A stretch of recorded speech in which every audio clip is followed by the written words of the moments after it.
hasn't woken up yet. Let's play some quiet intro ASMR. Okay. The ambient sounds of a jet plane engine.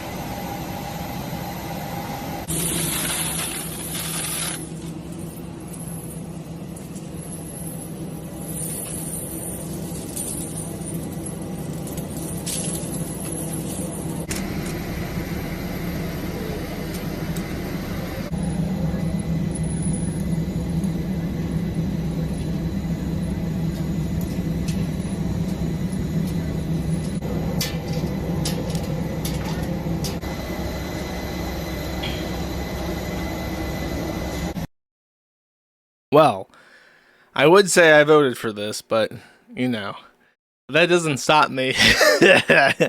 I was in a fucking a store. I was waiting in a lobby, and the TV was on. The TV was tuned to like some bullshit channel I've never heard of before. It was like some channel that only plays on like those streaming services they bake into fucking televisions now. Like they embed like the Google TV thing directly into the television. And they try to get you to watch shit you don't want to fucking watch. I was watching that, and it was about how the US aid cut the funding of half the funding of a non-profit organization associated with the Lutheran Church. And how they don't know what they're going to do or how they're going to help poor Afghani migrants get into fucking the Midwest. And I wrote both the news channel that was baked into the streaming platform, and I wrote the nonprofit. And I said, I'm glad that you're suffering. I voted for this. They don't belong here. Go fuck yourself. Sincerely, Joshua Moon. This is what I do. I was bored, so I was on my phone, so I just did this on my phone while waiting, but I feel like it's important to tell people who are your enemies and who are trying to ruin your country forever and ever, amen, that they are your enemy. You recognize them as such. You hate them. You despise them, and you're happy when bad things happen to them. This is what I have adopted as my creed, moving forward into this administration. So, deportation. Let's do the as we do. Kiwi farms in the news again, I think, kind of for all the right reasons. Once again, we are a bulwark of morality. We're a bulwark of common sense humanity against the unending tides of sex pest retards. I'm saving that towards the very end, but it's kind of engrossed my attention span this week. The bad things happening to bad people as they do. But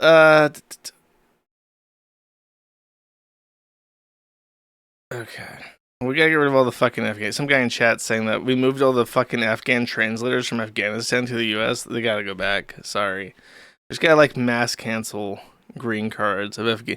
There is literally no reason why an Afghani person should be in the United States unless it's in Guantanamo Bay for terrorism. That's it. That's the only reason why anyone who has any Afghan blood in them should be in the US.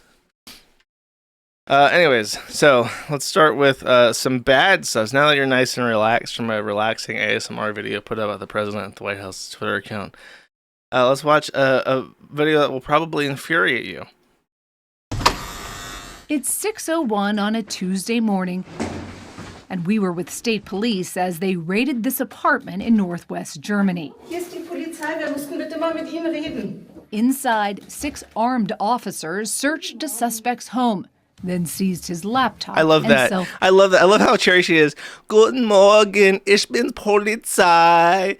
Hello. Oh, we're going to take all your shit and arrest you for hate crimes and give you 5 years in jail because you said the N-word on Twitter. Hello. Fuck ass. Phone. Prosecutors say those electronics may have been used to commit a crime. The crime, posting a racist cartoon online. At the exact same time, across Germany, more than 50 similar raids played out. Part of what prosecutors say is a coordinated effort to curb online hate speech in Germany. think I'd rather live in Nazi Germany. Is it any like even if you're like a Staatsfiend, fiend, you're an enemy of the state in Nazi Germany. Is it really that much worse than being cattle locked up in like a commie block high-rise apartment in like a German city, fearful that everything you say might be met with like the state police breaking down your door? This is in Hanover, by the way, and I know that because Herr Polizei over here has a little horsey on his badge, and that is the flag of Hanover, chat. I hope that this flag lesson has augmented, has eased the wounds of this video as a totality. Sucks to be German, I guess. That's the people we need to bring over. Bring the Germans over. We need to like mass import all the Germans sitting in jail for hate speech into the United States. Fuck the Afghanis. You know what Germans do? Everything. I don't think there's a single thing that a German can't do. What does an Afghani do besides fuck animals in the ass and rape children? I can't. Oh, they build bombs, of course. That's a very important skill in modern America. What would we do without our? What would we do? We love our bomb makers, folks, don't we? We love our IEDs, don't we, folks? I can't wait to be in 2040 America and driving down the fucking interstate, and then my legs get blown off because an Afghani IED is just placed on the road between the margins. That's fun. Okay. That's Germany. Let's check out what's going on in the United States. I'm sure it's much better. This is from last week, by the way, but I didn't cover it, but I want to cover it now. Greetings, citizens of the United States. The effects of Donald Trump's presidency are no longer distant warnings. They are here, unfolding before you. While many remain unaware, blinded by the administration's relentless efforts to suppress the truth, the rest of the world is watching, and it is responding. Long-standing alliances with key nations such as Canada and Mexico are fracturing inch by inch. The cracks are widening, and the global community is reassessing its trust in the United States. The question is no longer if, but when these relationships will collapse entirely. So this video is a guy in the Epic Fail Guy mask. I even included a nice little picture of Epic Fail Guy at his computer, which accurately surmises how this video was recorded and shot. For those of you who are also old, you may recognize that. So this is a 3.5, I think it's actually close to 4 minutes, where some guy with a voice changer over what is a looped video. I don't think he recorded anything. Says that they're going to super hack all the United States over and over again until Donald Trump is defeated by their epic hacking skills. Which is definitely how it works. Once you hack the computer enough, then the president has to resign. That's how it works. That's how they killed Hitler, actually. Joseph, this is why Russia has such a great hacking system, so many skilled hackers to this day, because Joseph Stalin personally arranged the Supreme Soviet hacking clique, and they hacked Berlin and killed Hitler. That is an accurate historical event. What's funny is that this was retweeted by your Annan Central guy, and I'm pretty sure this account is directly managed by a lolcow. I think it's like some fat guy who's like actually not anonymous at all. He did ID verification with Twitter, so he's not anonymous in a general sense, but pretty sure he's doxxed. I think it's some fat retard. It could be Katana. I don't think it is Cortana though. But anyone knows what I'm talking about, put it in chat. So that guy published, it got millions of views. Thousands of people were like, oh my god, this video is so intimidating. I can't wait for them to hack murder Donald J. Trump and Elon Musk. However, this was immediately usurped by them not getting a positive reaction on TikTok, which is where this was published. So they made a video saying, you guys weren't nice enough to us, so we're not going to actually hack the president to death. Sorry. Of TikTok. To many of you, this message will come as unfortunate news. Sad music, let you know it's sad. With the intention of fostering a unified community, one that could grow beyond this platform and work together to create real change. However, many still refuse to understand what Anonymous truly is. They reject the idea that we are not the same figures from the past. They refuse to accept that each member of Anonymous acts independently, with their own motivations and thresholds for action. Instead, they seek someone to blame for the current state of the United States, all while ignoring the truth. Their own inaction, their own silence, and their own compliance helped create these circumstances. So this guy is complaining because what happened, I think, is that a lot of people were like, "Hey, weren't you the guys that like, were like super liberal hippies like in the 2000s? Aren't you guys like a bunch of cock smoking faggots?" And then he was like, "No, actually, we're super based, real hackers and shit, and you have to totally suck our ass, or I'm not getting out of this account what I wanted to get out of this account, which was to have my ass sucked." So he published a very tearful goodbye video, which I think is, I don't know. I just find that funny because it got retweeted by like it's not Cortana, it's some other asshole. He's not actually anonymous, but he claims to be the head of Anonymous, the anonymous news network. So that made me laugh. Republicans doing something useful for once, talking about deporting Afghanis. Why don't we also deport all the Somalis while we're at it? That's a great idea. Let's start with Representative Ilhan Omar to set things off right. Ilhan Omar is famously anti-Semitic, hates the Jews, who are God's chosen people and our greatest ally. So she's been in the news because she was like this first like immigrant woman Muslim to ever be appointed to the House and or elected to the House, and everyone was like, "Wow, what a great day for democracy when we have such vibrant voices." And then the very first thing that she did was she came out and said, "Okay, we gotta do something about Palestine. That's like a genocide." And everyone was like, "Oh my God, she's like a retard. What the fuck? Why did we elect her? Why do we need brown Muslim women immigrants in Congress? They're gonna fuck up our Israeli slush fund." So that set off some panic. Unified, I think, the left and the right into censoring her. Like, she was formally censored by Congress, which means that they basically pass a bill saying, "Shut the fuck up, you retard." And I think that passed, and then she had to apologize for being so dumb and brown and a woman and Muslim and shit. So now they're trying to figure out, hey, maybe we should deport her. I believe that... So the issue is that the Constitution, as it's currently interpreted, defines the revocation of citizenship as unconstitutional under, I think, the 8th Amendment, which is the cruel and unusual punishment thing. So the Supreme Court, and there's only 2 exceptions for this that I know of. The first is treason. If you commit high treason against the United States government, the government can rescind your citizenship, even if you're a natural-born citizenship. However, this is so fucking rare. I don't think it's ever happened, at least since the Civil War, if even then. So it's an incredibly unlikely thing. The second thing that can cause a revocation of citizenship is that if you make material lies on your applications to come to the United States, get a residency, and then naturalize, they can undo that. which is a little bit surprising, because it's a pretty dire consequence. If they go back 20 years ago, 30 years ago, and say, "Hey, when you applied for your green card, you lied to us," that is something that can actually undo the entire process and denaturalize you, which is incredibly, also exceedingly rare. I think the Supreme Court precedent for this is from the 90s, and it is in regards to somebody who came over from Serbia and denied ever having been a member of the armed forces of Yugoslavia during the Balkanization wars. So they actually said it is completely justified to rescind your citizenship because you lied when you said that you were not. And it was like years after the fact. It was a long time ago.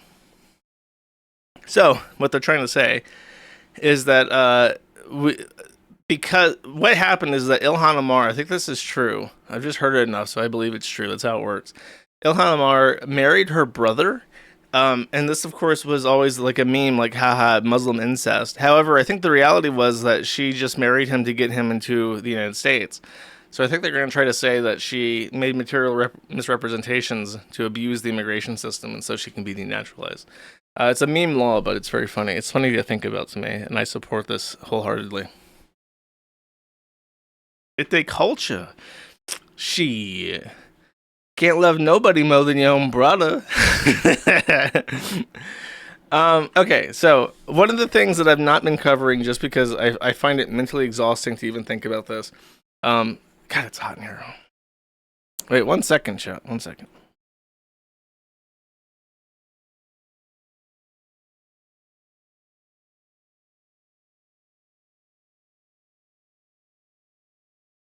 Get some air, chat. So one of the things that's been happening that I've not been covering is that people have been digging through where U.S. aid money was going, and it is indeed a fucking sham. Billions of dollars going out to the worst causes you can possibly think of. Not just waste of money, but actual detriments to your daily life. And one of these things was a U.S. aid funded thing called the International News, or the Framework for Information Integrity by Internews, and this was funded by the U.S. aid program, and this is what was pointed out by WikiLeaks from one of their documents that they had published. Supply Objective 2.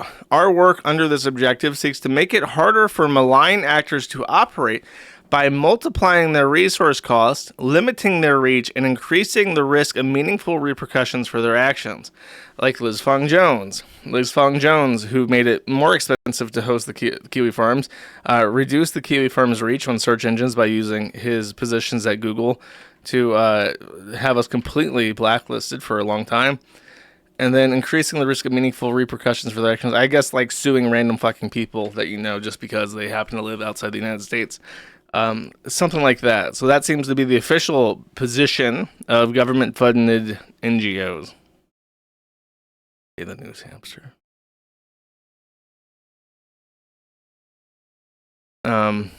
We support the investigation, research, and documentation of harmful information, including attributions to responsible parties where appropriate. Our work under this objective includes holding platforms, okay, there's a comma that's supposed to be there. I see that this was worth the millions of dollars that it cost. Platforms, governments, and business accountable for their influence on information ecosystems and advocating for regulation, practices, and products that reduce the reach of malign actors and harmful conducts. So what they're saying is monitoring, investigation, documentation, analysis of narratives and impacts. This is why they need all their money. This is what you're funding, U.S. aid. Actually, I think that this was a document to the U.S. aid for money that they approved. So they saw this and were like, yeah, this is great. Working with digital platforms to limit reach and impact. Just like all the worst shit. Just like an outline of like, you know all that shit you fucking hate? All that shit that makes your stomach churn, that makes you violent with rage. Here it is. Here it is as a literal blueprint being printed out and sent to the government for millions of dollars, which they then received.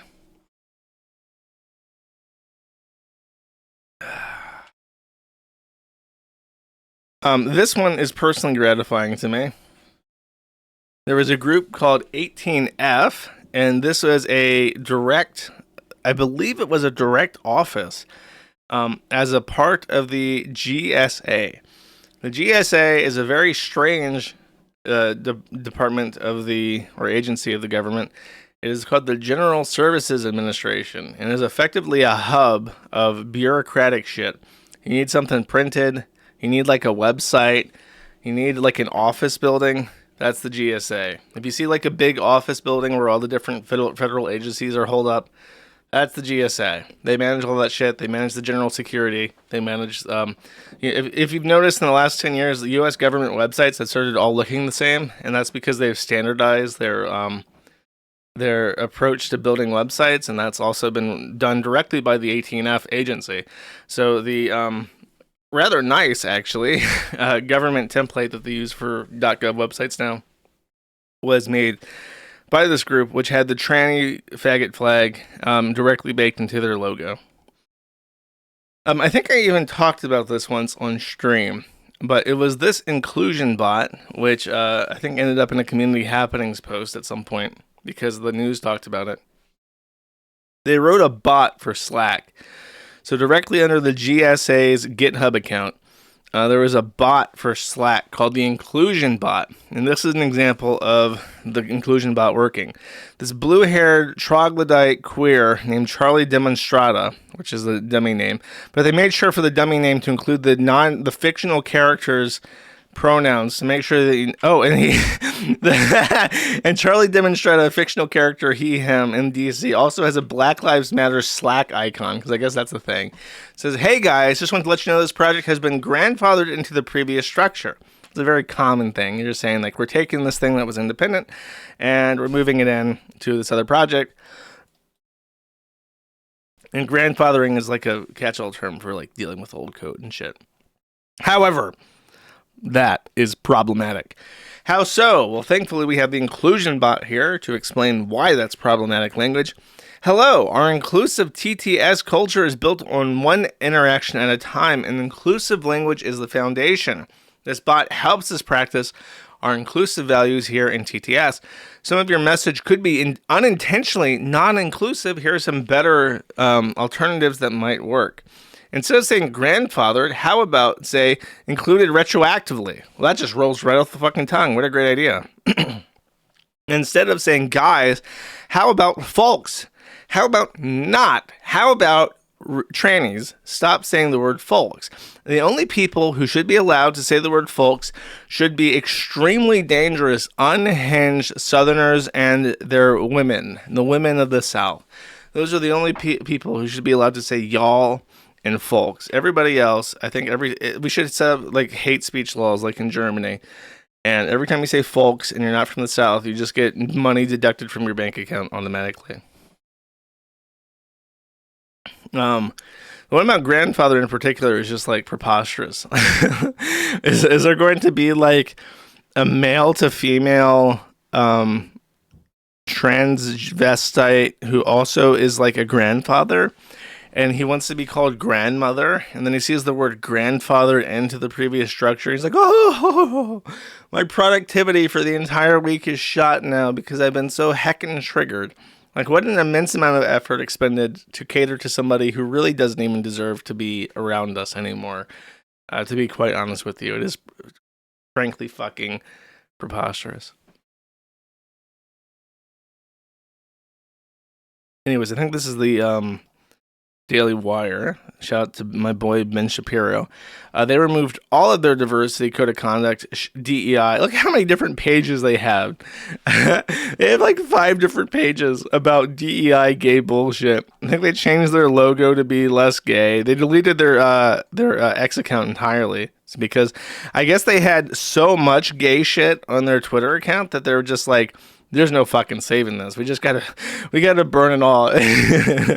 We gotta go Operation Clausewitz on this. We just gotta start burning all the records. And then they took out all this gay shit. This is about just catering to gay retards. Oh, some information about how to say Latinx as space. Oh, so they, in their Slack, I guess they had racially segregated work groups for Latinx Asians working while black. Zero users on this. Shalom Jews. Well, that's not like exclusive at all. I say shalom to all my Jewish friends, and they say Shabbat Shalom Goy to me. So I could hang out in there, eat some fucking brisket. I asked who's that? Oh God, sorry, I'm bad with names. It's a hole in my fucking head. I got a message from, or I get messages from the Jewish guy that Ralph really fucking hates. And I was really hungry because I was fasting. Gabe Hoffman, of course.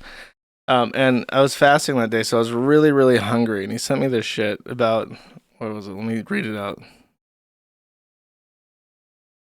About Kanye West getting brain damage from nitrous oxide. So I was really hungry, so I asked him, what's like the best Jewish food? And he said that brisket. Jewish brisket is the best fucking thing. I'd never had, but bagels are nice too. Anyways, so Shalom Jews, the chat room, gone. Not your dude. Private channel for cis women, trans men, non-binary people, and those who are otherwise marginalized, i.e. non-hegemonic masculine folks. So everything except white people. White men in particular. If you're a white man, there's a picture of all their faces. Look at all these people. You see these people? They fucking hate you. They want you dead. And they want your kids raped and brainwashed, and they think it's funny. Mel Choice Dwan. She, they. Ann Peterson. They, them. David Marion. She, they. Looks like Turkey Tom. With a goat. Maybe that's his new girlfriend. I think he had the dog girlfriend, and then he had a cat girlfriend, and now he has a goat girlfriend, and he works for the federal government. Then a Viva Ozcow. I'm gonna say it's a man. Looks like a man. Cool. So hopefully they all get fired. There should be like a thing that the government can do to like. I guess they can. They should just be blacklisted. They should never be allowed to work for any government ever again. Any agency, any state government, just blacklisted forever. Okay, there's that. Elon is in hot water again because apparently he's knocked up yet another hoe. It's Ashley St. Clair. I think she was like I don't even know what she is. I don't really care.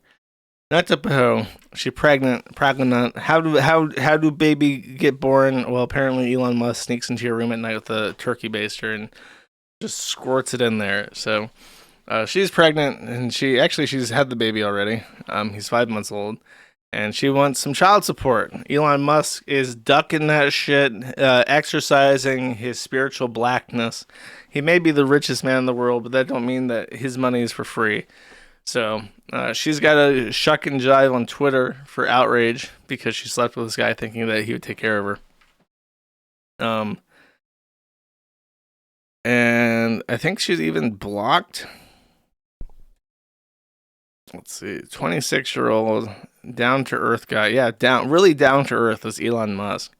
This guy that wants to colonize Mars and jumps for joy on the stage with the president of the United States. He's just so down-to-earth. When he's jumping for joy, his feet are firmly planted on the ground. That's that Elon Musk guy. When I think of Elon Musk, I think of rooted in the common man's plight. He is just like me. That's true. Okay, she basically says I've been knocked up, and it's Elon Musk's baby, and he needs to start paying some fucking child support. And good luck with that, idiot. Like, thought he would take care of you? No. Can anyone explain to me why every guy on the right is like a sexual pervert retard? Is this just like all men, or like all men sexually perverted retards, or is this just like specifically guys who identify as like political figures? There's also on the left, I guess, except for Hassan. Hassan's saving himself for a child bride in Saudi Arabia. He's going to get 3 of them, just like the Prophet Muhammad, peace be upon him. All rich men. Is that a thing? The rich men north of Richmond? They're the ones that got pee-pee problems. They keep making bad penis decisions. We must breed. Yeah, right. Breed a fucking wife. That's it. He talks about fertility and birth rates all the time. I don't even know about his fetish, okay? Like, don't get me wrong. Save the white race and shit, but do you think... I don't even need to speculate on this. I was going to ask, do you think that these kids that are growing up in, like, fatherless homes where they're bred in, like, test tubes and impregnated and planted into, like, random women, do you think they're going to grow up well-adjusted and save the white race? And I don't need to ask that question because we already know the answer. His oldest son is a tranny that hates him. There's your answer. I have a proof of work. I have a working example here of the consequences of the pump and dump scheme that he seems to think is going to single-handedly save the entire white population of the United States. The outcomes are adverse and fucking dire. I don't need to speculate.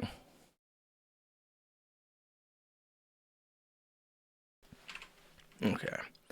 Let's see what a real political mind has to say about Elon Musk impregnating random women. Don't listen to me. I'm a retard. What do I fucking know? Here's Nick Fuentes, a virgin. A female virgin. Here to discuss the consequences of this. And, my first thought was, wow, Elon Musk is really one of us. He's so grounded, chat. I just keep hearing this. What a grounded guy. This is the richest man in the world, shadow president of America.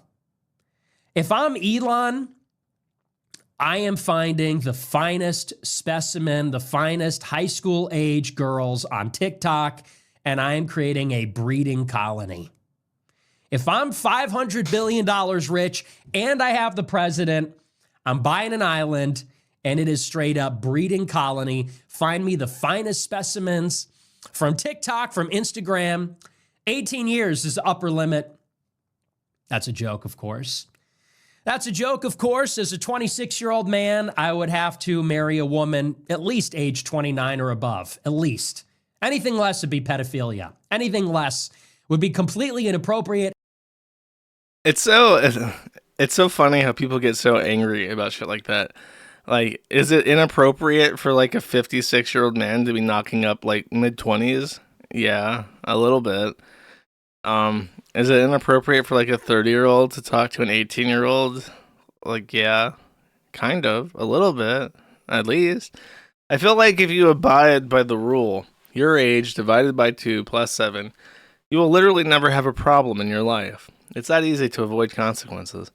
The 26 divided by 3 is 13 plus 7, 20 plus. Nobody's going to bat an eye. And that's pretty close to 18. What are you even bitching about? What truly is the physiological difference between 18 and 20 that is so important? Even 16 and 20.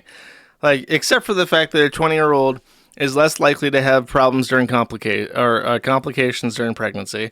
20-year-old is going to be more emotionally mature and able to make long-term decisions. 20-year-old is going to be able to take care of a child more readily because they're less selfish than a stupid fucking teenager. What really is the difference besides the fact that you just want as young a piece of ass as humanly possible? I just don't get it. There's like, especially at 16, it's like literally nobody will bat an eye if you date a 20-year-old. Though I will say this.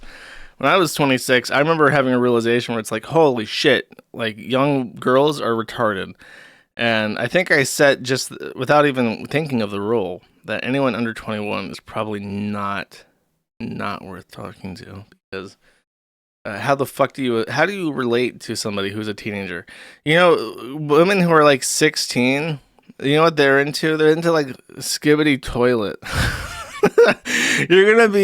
Nick Fuentes will be doing his big stream in his Epstein Island, was surrounded by his pregnant 16-year-old concubines.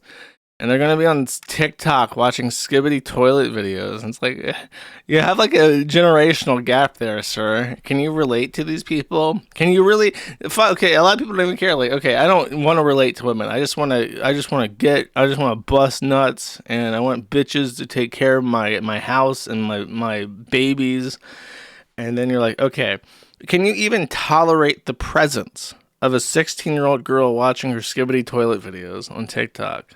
I couldn't. I would fucking jump out a window. But you're presupposing to me that people should be trying to load up Can you imagine an entire island of 16-year-old girls watching skibbity TikTok videos? That would be hell. That's like actual hell. It's a lifestyle, the skibbity lifestyle. They're gonna be saying like, can we name this one like Skibbity? What about toilet-chin? What about camera guy? And he's just like, oh fuck, I want to name them base trad names. And I'm just like, I knew a guy in high school before I was abducted and sent to the America First breeding Epstein Island, and his name was Paul, and he was a huge dickhead. And I'm like, okay, what about John? No, I also had one of my class. He smelled really bad. I just have like a bad association with John. And then you hear in the background, she still has her phone out and still playing skibbity TikTok, and it's just like, that's what he's telling people. This is the life you want to pursue. This is the lifestyle that you want to live, young men.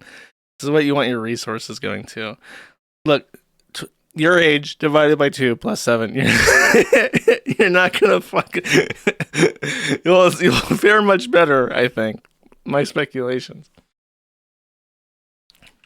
Anyways.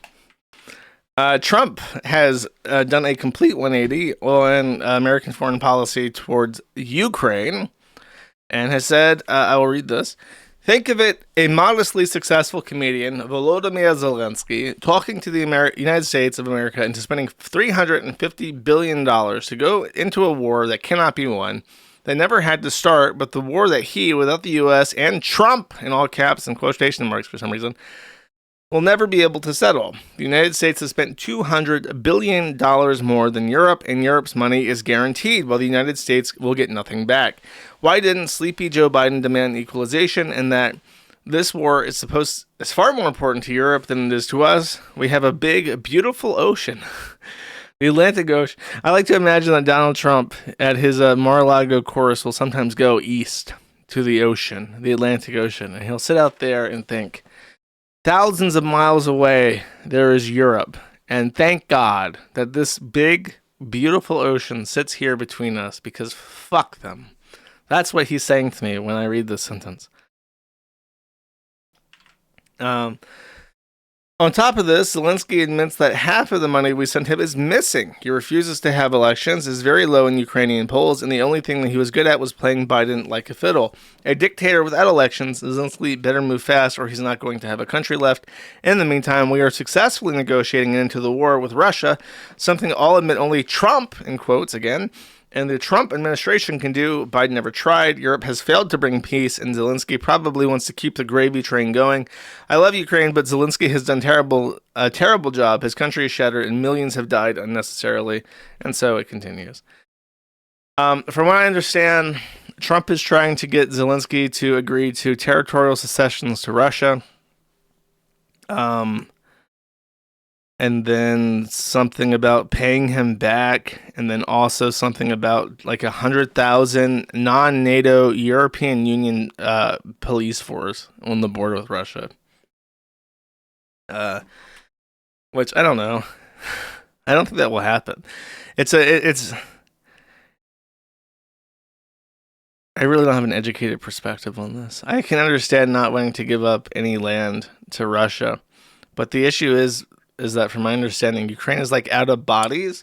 I used to listen to that briefly. I listened to that Ukraine the Latest podcast like a couple months ago. I just listened to it like one after the other while doing other shit.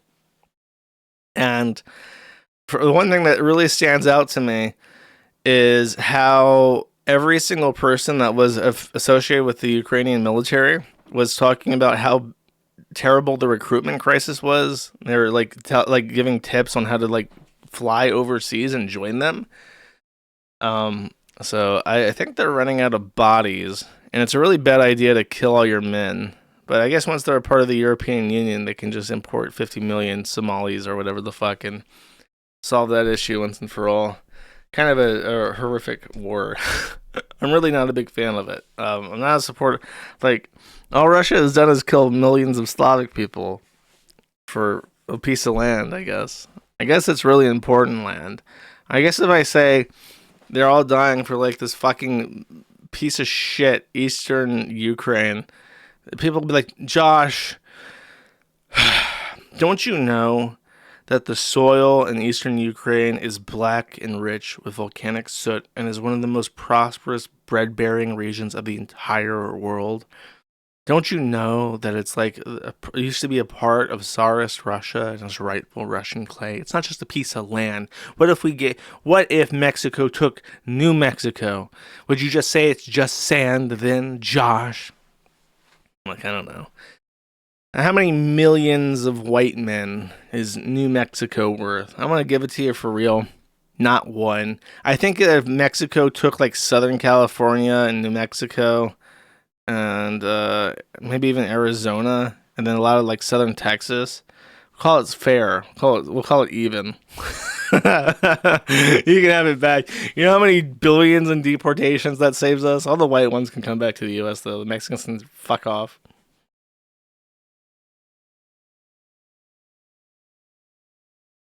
It's not about the land. It's about sending a message that the United States is no longer the police of the world and that other countries can vie for sovereignty again.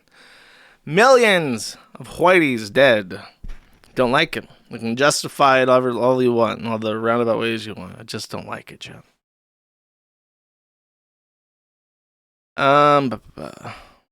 Gonzalo Lira, by the way, was shouted out once again by Elon Musk, the biggest Coach Red Pill fan that I know of. He says, Zelensky killed an American journalist, of course referencing none other than our boy Coach, gone but not forgotten. Wish I had a lighter with me. I do a little flickety flick in the microphone for you guys. Alas. Okay, this is a brand new video game coming out that I'm really excited for called Assassin's Creed. So let's take a watch. I am Oda Nobunaga. I am Daimyo. You shall be my samurai, Yasuke. You will help me unify Japan. Go now to the streets. fight your way up to Takatenjin Castle, controlled by the Takeda clan. Foreigner!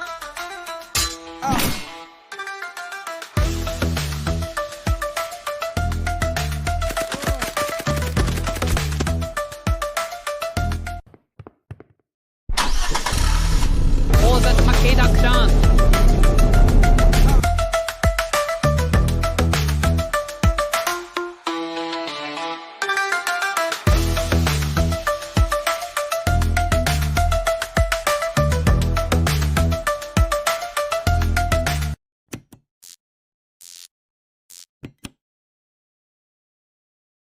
So, exciting stuff. Finally, you can be a black while samuraiing, a very exclusive club. Not everybody can join. This, of course, is a parody of the new Ubisoft. I think it's an Assassin's Creed game set in like Meiji or whatever the fuck, Japan. I don't know Japanese history. I know that they were on an island and they stayed on the island and they became one country and then they got nuked. That's basically the history of Japan. And apparently at some point during that process there was a black samurai that was a real person, allegedly, according to Wikipedia, and so that means that you can have a game based around it. This game has caused controversy, and Screen Rant did an interview, I think with the director of the game, who answered some questions. And then one of the things that he made clear at the bottom here, Screen Rant asked Jonathan Dumont, I think you said either like 80% or 90% of the game is playable just as one of the characters, but I'm curious how much of the game players will miss out on if they don't do that. And as sort of a related question, do you prefer one of the characters? So Jonathan responds by saying that he loves all the characters so much, but does confirm that supposedly, I guess it's like GTA, where like when you're in the over window, like the main map, you can switch between your characters. And apparently the black one is like the big strong one that is not very agile, which is like, okay, it sounds like you're doing the orc RPG heckin' racism right there, but that's what he says. So this was interpreted in two different ways. In one of them, the Park place I'd never heard of, which is I guess like a pop culture thing. But they ran the headline, Ubisoft desperately tells players that they can skip playing as Black Samurai Yasuke for any reason in Assassin's Creed Shadows. Which, this didn't sound too desperate to me, but he does say that one of the core of the game is you can pick your character and the game adapts. So to the epic racists that are boycotting this game, they're getting exactly what they want to hear. That is that you don't have to play Yasuke, which is the game developer kneeling. But the alternative, thegamer.com, which apparently is not an Epic-based red-pilled website, says that they did the one... Ubisoft Assassin's Creed statement fails to say the one thing it needed to.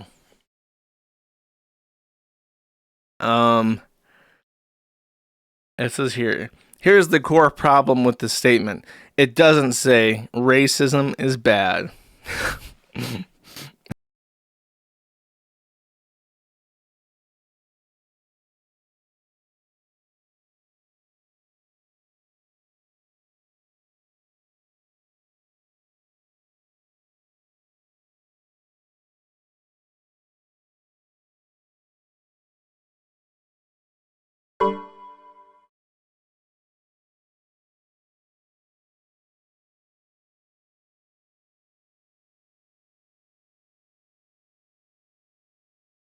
Oh, when did I...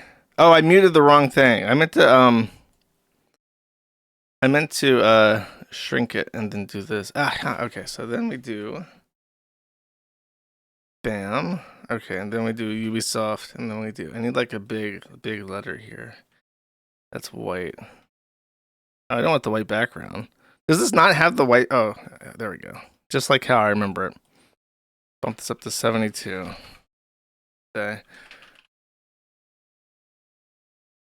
There we go. Racism is bad. Let me do this. Let's see. Bam. Yep. Okay. This right here, this would have solved it. All those people saying that it's disrespectful to have the heckin' evil black man going around desecrating Japanese Shinto shrines and murdering innocent unarmed people for fun. Is disrespectful. Well, you know what? Fuck you, guy. Racism is bad. You got to make sure it's black too. You have to have the black logo because otherwise it doesn't count. Josh, is Josh? No, if you go to jspaint.app, you can it's like a perfect pixel perfect recreation of Microsoft Paint. It's really funny. How do you have the OG Paint? Everyone is mesmerized by my Paint app. Give it a fist, a Black Lives Matter fist. Yeah, I don't think I'll be doing that, good sir. I don't think so. Okay, time for a segment where I shit on the military as is traditional. If you are in the military or thinking about joining the military, let me welcome you to your new comrade in arms. This is Raw Alerts. This is kind of this is the least gay popular Twitter account. The moment you have a Twitter account with millions of followers, you become a faggot. So despite this guy having a million followers, he somehow manages to retain his heterosexuality quite well, much better than the others. He was doxxed because of his poor OPSEC, but I think this is the video. Here we go. Well, hey guys, this is Pup Nikon. I am back. I'm sure many of you pups and lovely people have been wondering where I have been. He got doxxed by his birthday cake. Now that's funny. To be honest, I have been really, really exhausted and burnt out from the social media platform. I've been dealing with a lot of personal stuff behind the scenes. I've been working a lot, as some of you know, that I'm a part-time professional photographer and a full-time laser show designer for major festivals and so on. And now I am considering joining the military in a year or two, so that's going to... You hear that? Are you in the military? Soon. Very soon. Your life will be in the hands of this man.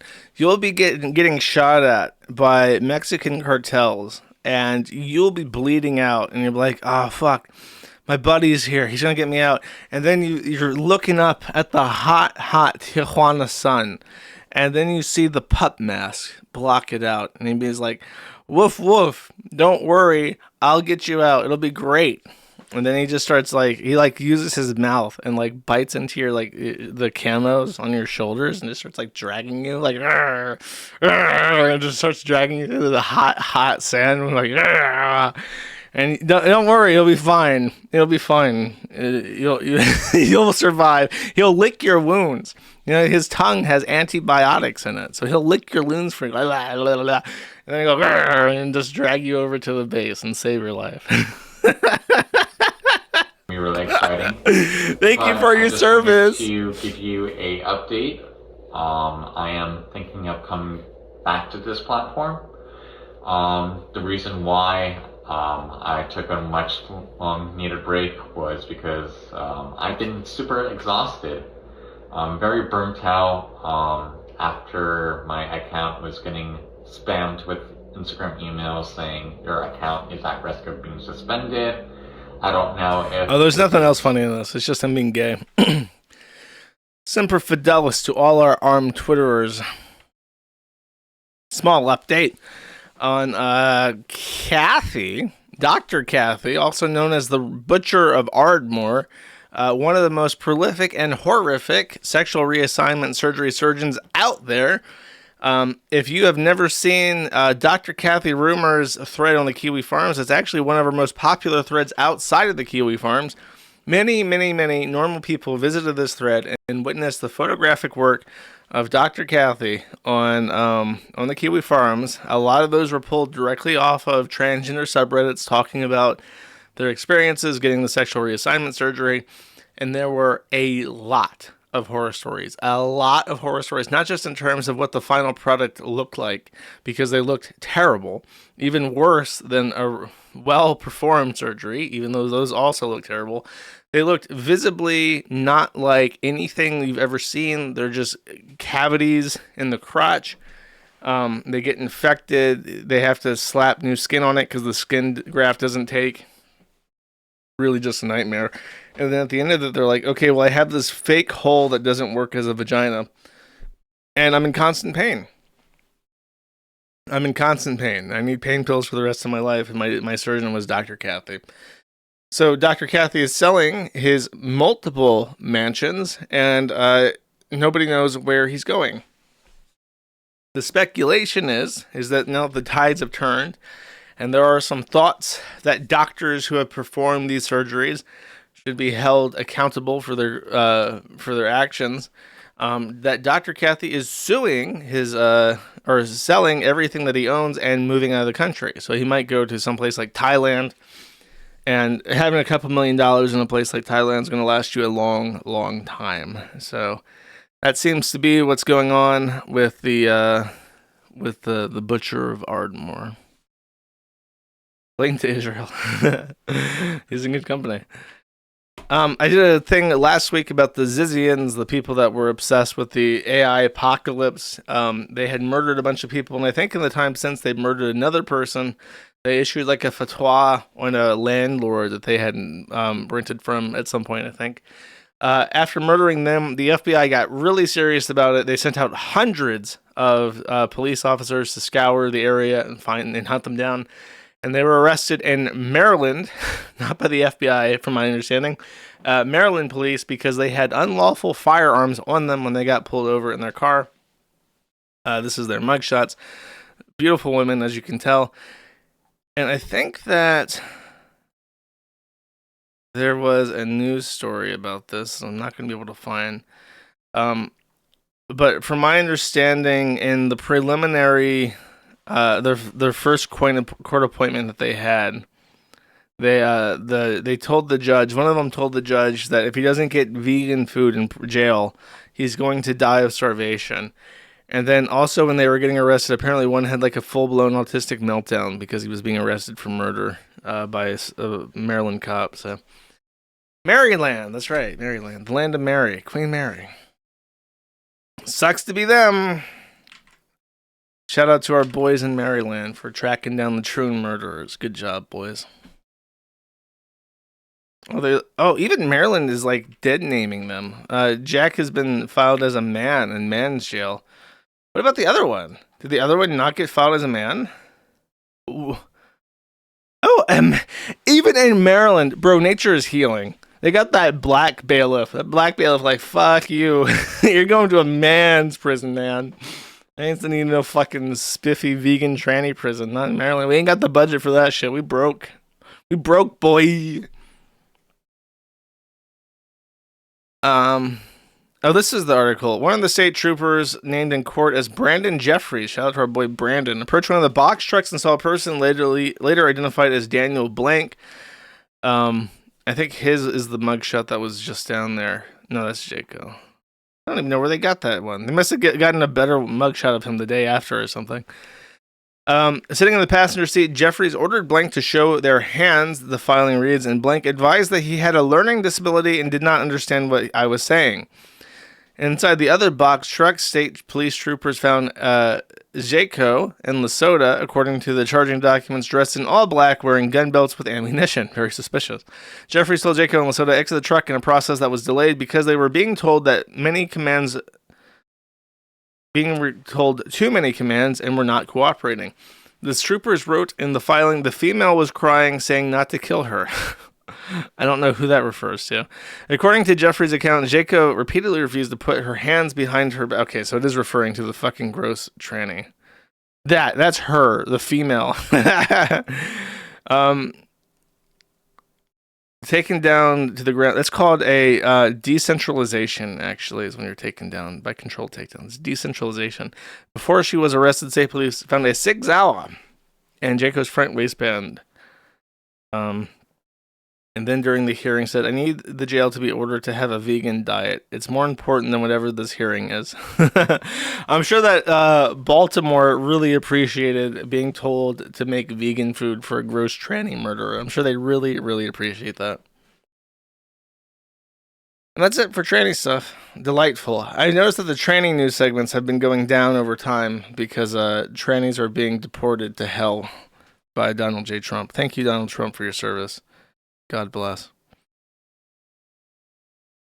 One of the brigade was actually an XX female, so they had another Jaco that was a female? Okay. I got you. I believe you. I need to just get the drama alerts guy, not drama alert, our drama guy to write my streams for me at this point. He knows more than I do. Cool. Okay, so this week, for the on topic segment, will be mostly a recap of very long videos that I will not play anything from because they're all boring. But I did sit through them for 30 fucking minutes at least each. And so I am going to talk about them to justify the expenditure of my time. First, at first I was very confused. I thought that this was the Chibi that went to Japan, but it's not. This is Chibi Reviews. This guy is a anime reviewer. And he has been called, surprisingly, one of the most shocking things that I've ever heard in my entire fucking life. His ex-girlfriend, which is shocker number one, has accused him of being a sex pest. So I was shocked to hear that this wholesome cartoon enjoyer was also allegedly sexually violent. Now, what I've been told, according to him, is that he was accused of putting his hands around her neck. And his explanation for why he did this is extremely baffling to me, and I don't actually fully understand it. Supposedly, they were reenacting sexual trauma, and I can't remember if it was him that was raped or her that was raped. But he said that he put his hands around her neck to simulate how he was choked out when he was raped or how she was raped. That is weird, and I can't remember if this was like done. I think he was alleging that this was like a consensual demonstration, and she's saying that it was like he just got really like spurred out and choked her. But he's saying that like no, we were just doing like a wholesome rape demonstration together. So that was weird. She also alleged that he hit her in the head with a rake. He did. He admits this. He says it was an accident. So he said that, I can't remember how, I think he drove over it with his car or some shit and like flew away and hit her upside the fucking head. Or he was just like walking around with it and was just so clumsy and stupid, he just bonked her upside the fucking head with a rake. And it really hurt her. And she said, he beat me with a rake upside the head. And he's like, yes, I did, but it was an accident. So that was defense number 2.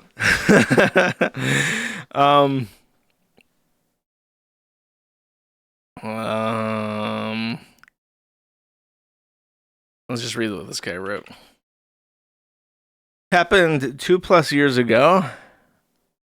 She apparently aborted his child. I hate to say this, but I can at least understand her perspective. She is mentally ill. Well, she is dating an anime guy. Oh. He cheated on her despite saying he didn't. I don't know if that's true. What he said... when I say cheating, I mean like physical sexual entanglement or like online thing. What the main crux of this relationship and the reason why it was so bad is kind of a interesting concept. He reviews anime as a job, right? And anime, of course, is one of the most like sexually goon baited things in the entire fucking world. I honestly don't understand it. The Japanese people are just perverts, so like all of their cartoons are like the most like sexually explicit or like sexually charged things, even if they're not explicit, ever made. So he watches what he called, in his own words, let me just find this actually. I'll play this part. I remember this part clearly. I'm done. Apparently it's a big channel too. 500,000 subs. 500,000 subs to watch this fucking retard talk about anime. I have a lot of Gooner posts now. Adoration, you can look and comment on nude anime girls. To give context to this, obviously I have a lot of Gooner posts now, but back when this happened in 2022, 2021 and stuff, I didn't really post much content like that. And you want to know why? Because of her. I respected her boundaries. But me reviewing fan service anime made her upset. To give context, that's why she mentions that. If I've reviewed fan service like anime and talked about it, she would get upset like I was cheating on her. That's how she felt about the situation. But one thing that really stings about this whole situation, she straight up said, I'm gonna die alone. And then she basically says that the only thing I'll have left is my hollow adoration for you guys, the community, that has been with me thick and thin. So yeah. So his girlfriend, this is on her. If you listen, if you're a woman and you're talking to a guy and he says like, well, my interests are like anime, just run. Just run. I know it sounds like, oh, it can't be that bad. It's that bad. Every time. There's people that watch this shit. There's something wrong with them. And I know they get mad at me. No. Something wrong with them. Okay. I try. When I was 18, I don't think I've ever said this on stream, but I think it's known. When I was 18, I have said this before. I'll say it again. I was very unhappy with where my life was. So I decided I was going to do something completely and totally different. Because I spent a lot of time on 4chan, where a ton of anime shit is. I decided that I would go to Japan. So I for a month, I tried to watch anime. And it sucks. So if you ever hear me reference an anime, it was because at this point, on my 18th birthday, I tried getting into A and talking to A and getting random recommendations. And I watched a bunch of them. And they're all fucking garbage. Every single one of them. I don't remember any of them being particularly good. And the ones that I do remember as like being like good as to watch when I was watching it, they're just very manipulative shows. Like the Japs, they just throw sex in your face and they try to emotionally manipulate you. And then Elfen Lied is the one that comes to mind because it has this really beautiful song. And the Japanese are good at making music. That's the one thing that they can do on the island. So they just like play this really sad music, and it's just like over the top emotional extortion and manipulation all the fucking time with tits. Her magic powers that she has like psychic powers, and of course when she gets angry and starts murdering everybody, her clothes rip off and her tits hang out, and like she's just completely naked, and that's the show. And then she falls in love with someone, I think, who's like her father. I think she calls him like a father or something. I don't know. I forget. I think she kills her father because it's like a laboratory man. She's like grown in a vat or some shit like Nick Fuentes. And then I like the intro song to that. They make good music. That's the issue. That's the issue with the Japanese. So what I'm saying is, it's all bad. And if they ever say anything about Made in Abyss, I've not watched that. I'll never watch that, but I just know. Don't trust any nigga who watches Made in Abyss. This is a fact, a natural law. Okay. There's another one. There's another one that's like very emotional. I need to get this off. I watched this fucking thing because people in A told me that it was good. It was like a show.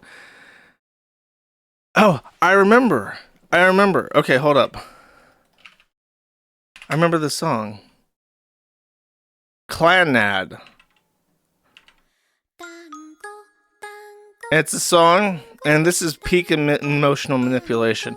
It's about like togetherness and big families, and if I remember correctly in the show, it's about like a ghost girl that is like forgotten by everybody, and so her ghost disappears, and then of course it's like the little girl is like fading into non-existence as she like tries to talk to people and they can't see her, so she's just like crying because like all her friends have forgotten about her. And then it hits you at the end with the Dongo song about big happy families. I'm just like, you fucking evil nips, you fucking chinky bastards. What the fuck is wrong with you? That's the show. That's what A told me to watch. This emotional manipulation bullshit. That was a small part of the story. That's the only thing I fucking remember is the ghost girl dying, and then it cuts to the happy family song about the little doughballs living together, okay? I'm not watching any... No, if you're writing me a recommendation letter, fuck you. I'm not...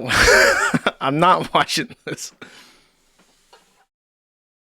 So, my point is, it's kind of on her. It's on her for allowing this man into her life.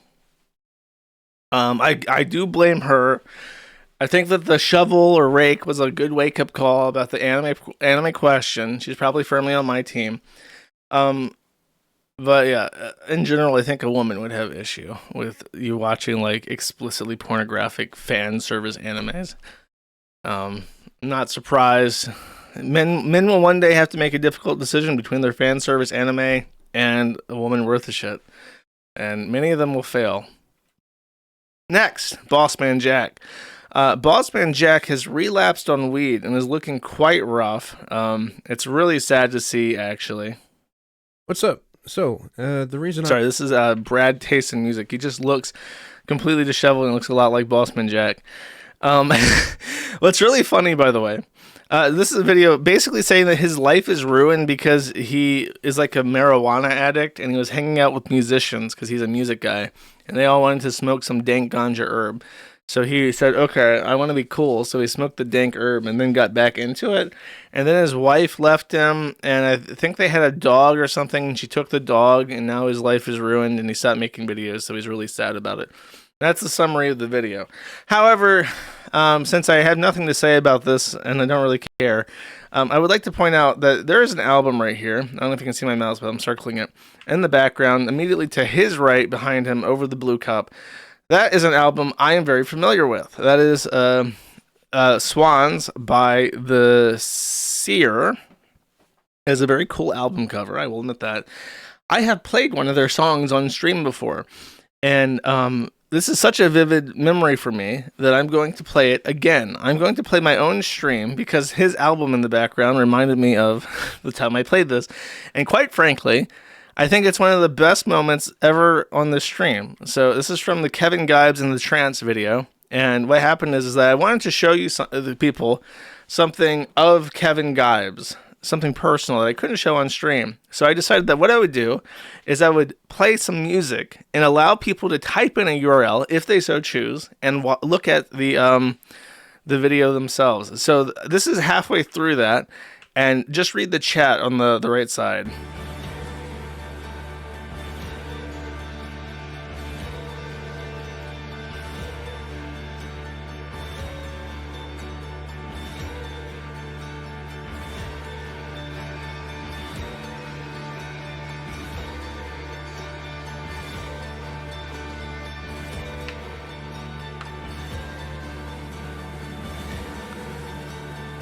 If you haven't clued in, that is a picture of Kevin Gibes' nasty, rotten am-hole. And the reactions from chat are live reacting to opening this image and seeing it pop up on their screen.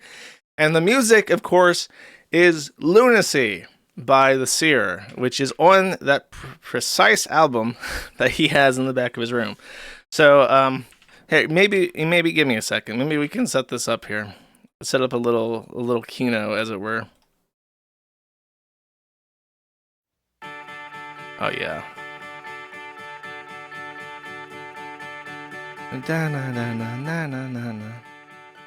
Very hostile when the delusion would kind of wear off.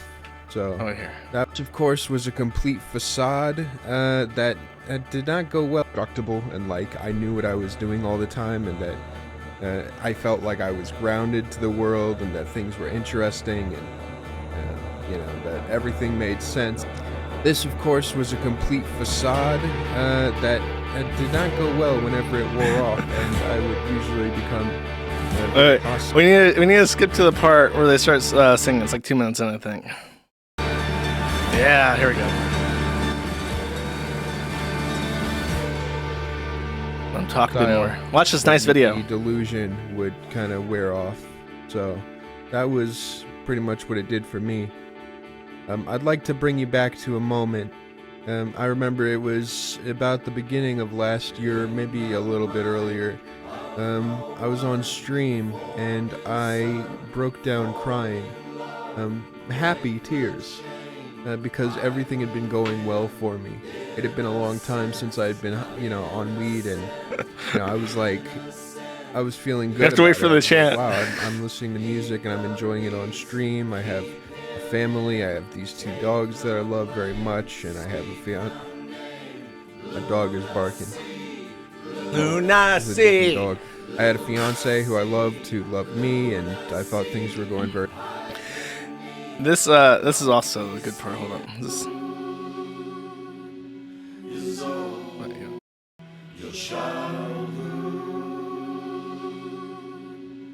Is over.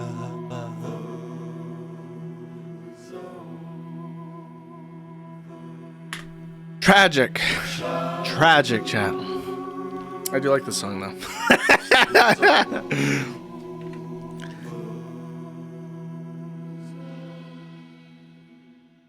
Anyways, I hope he does well with his weed addiction, chat. I hope he can get back to reviewing the albums. Seems to have a cultivated fan base, but his whole world's all fucky wucky and shit, as it were. He's not making it to Agartha sad. Anyways, enough about this guy and his album. Boss Man Jack. Hi, how can I help you? This is some real music, chat. Oh, it's okay. You'll be okay. Your words don't hurt me, bro. Your words don't hurt me. No, that doesn't hurt me either. I'm not perfect. I'm not perfect. Neither are you, you fucking pussy. You ain't fucking perfect, pussy. You ain't fucking perfect. You ain't far. You're far from pussy. You're far from a. You know, you actually are. You're far from. Yo.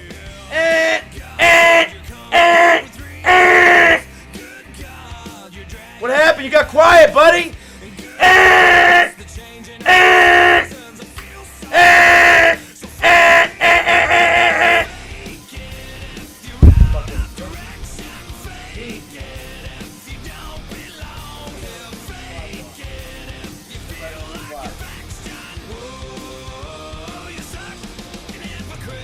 What an excellent timing on the lyric as he walks out. This was very popular with the fan base because it reminded a lot of people of another video that's very similar that people like too. Hello? I do.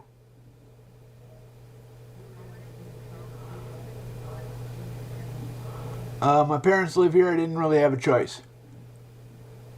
Let's skip ahead. I do live with my parents, yes.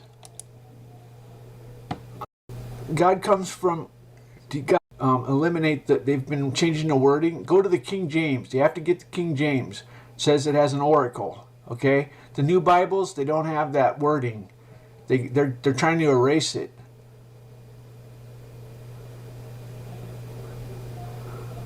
I know what Jesus is, yeah. Wait, is this not... Okay, just go save yourself. I don't know. No, this is not the right one. Hold up. I need the right one. Oh, this one. It's like blurred out. This must be it. I have to sign in. I'll just play it on off screen. You'll get to hear it, chat. I fucking despise. Oh, wait. I despise YouTube. I despise YouTube. I cannot wait for YouTube to be fucking broken. Is this it? Yeah, this is it. This is the one with the hat.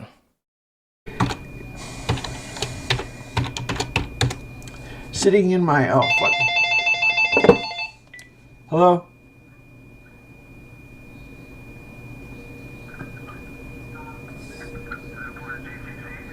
What about GCC? I can't understand you. What'd you say? Do I see the fun in GCC?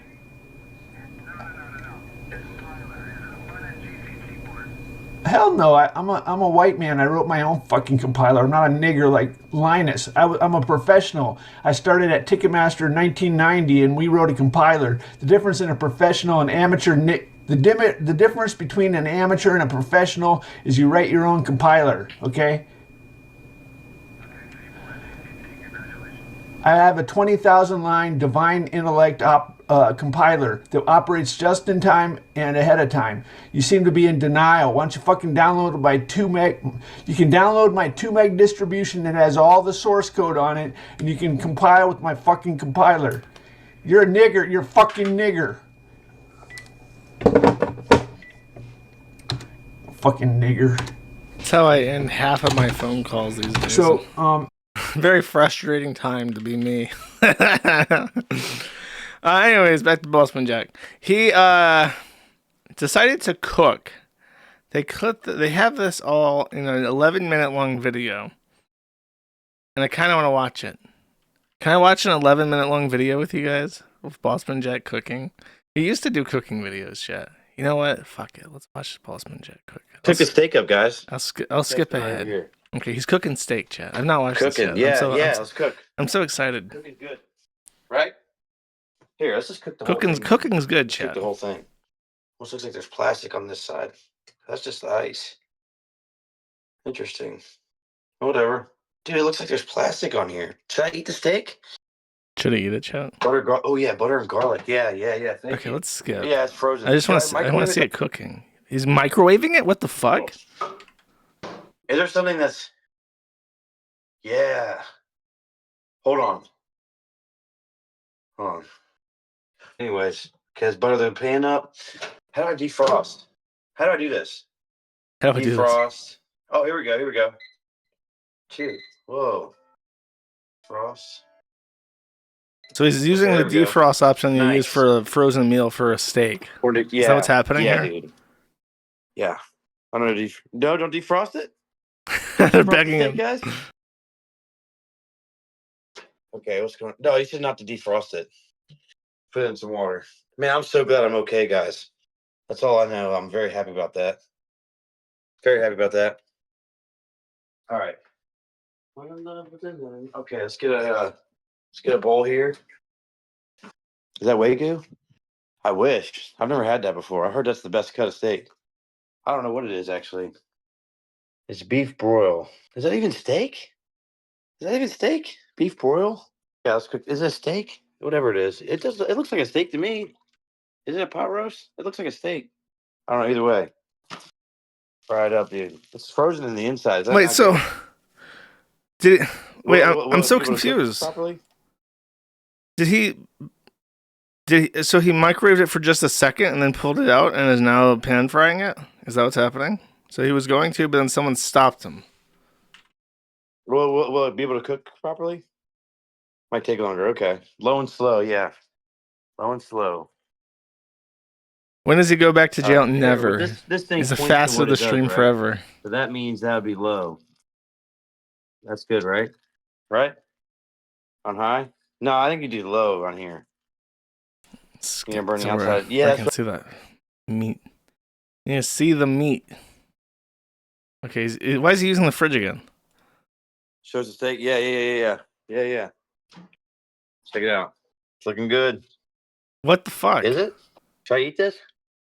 Why did he take it out of the pan and put it back in the microwave? That's bloody. No, don't eat it. Don't eat it. What's wrong with it? Ringtone? Looks nice and juicy, yeah. Someone said to microwave it, dude. I don't know. Fried up in a pan. I tried to. It wasn't sizzling, dude. It wasn't sizzling. Turn the stove on. Microwave it longer, yeah. He's not joking around. Right, I think he eats this. All the way up. The right one wasn't going as fast, but the one. He's fiddling with the knobs. Oh my god, it's not cooked, bro. Dude, can we see the cooked steak? Yeah. Cooked? I don't see no cooked steak. Bro, that is blue. Here. That is le blue steak. It doesn't look that good, dude. Damn, that microwave steak, nice.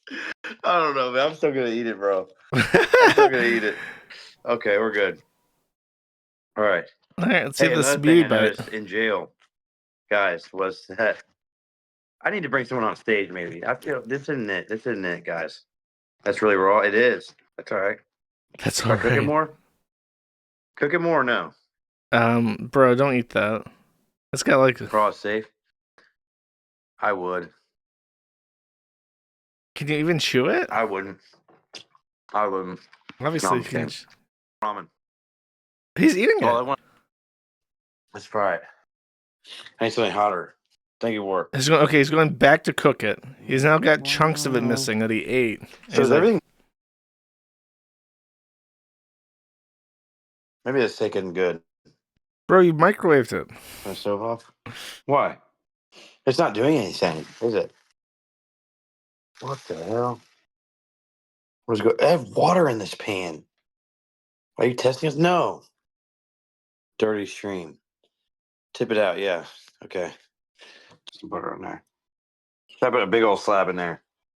Put it right on top. Big old piece here. Here. One on top. I mean, you are supposed to put butter on steaks. That's fine. I don't understand. I'm the chosen one. What does that mean? I don't know how he absorbed all the More than that? red More? color out of the Fine, top of butter. it. Let's just put the whole thing in there. Let's put the whole thing in there. Okay, why not, right? Fucking why not? Yeah, seared bite. Too much Fligu. butter. Sorry. That's too bad. You dirty boy.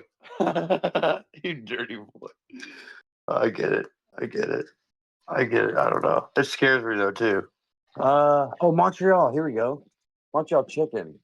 Montreal steak. Here we go. Can we get some classical? Here we go, guys. Look at that. Okay, I'll get some classical Yeah. music. Hold on. Yeah, let's put that on. Yeah, is it okay that all the butter's in there? That's a dude. Let's just pour some of this out. Yeah, the butter's still melting. All right, I'm rushing. I rush things. Didn't do that. Oh yeah. Ooh. Ooh, it smells good. Smells good. There's a steak. All right, hold on. You know, he's sneezing and he's hooking it up with some Lori's chat. That's just sizzling, dude. It's just cooking up. It's probably almost ready. Probably almost good, isn't it? Okay, chat wants 4 seasons. Let's see.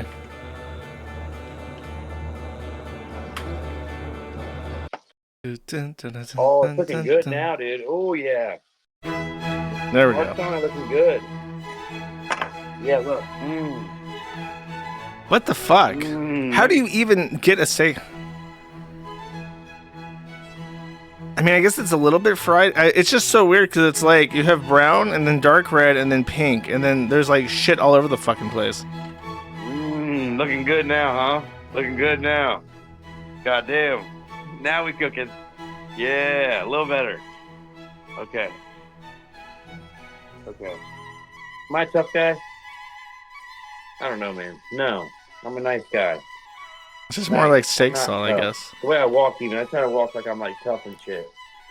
That's not me, man. Uneven contact with the pan. I guess that would make sense. Especially if it was like frozen. If it was like a frozen steak, it's going to be frozen how it's frozen. Okay, I guess it's the best. And it's not going to way, like melt into the pan correctly. So steak.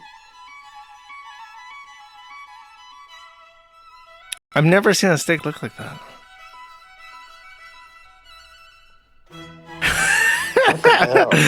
The violence breaking out when you're looking at Bossman's eyes.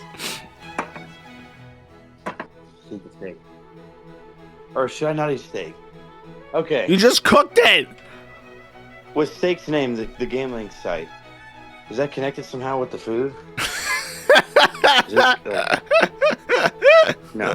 What the fuck is he on? It doesn't even feel like crack. He's like experimenting with new drugs. I love you too. Alright, cow disease. Ready to be safe? Really? Eat that shit? What? That's okay. He saved it. He saved it the second time around. Okay. Alright, we don't have to watch all 11 minutes of it. I got the gist. He tried to eat a microwave steak. Okay.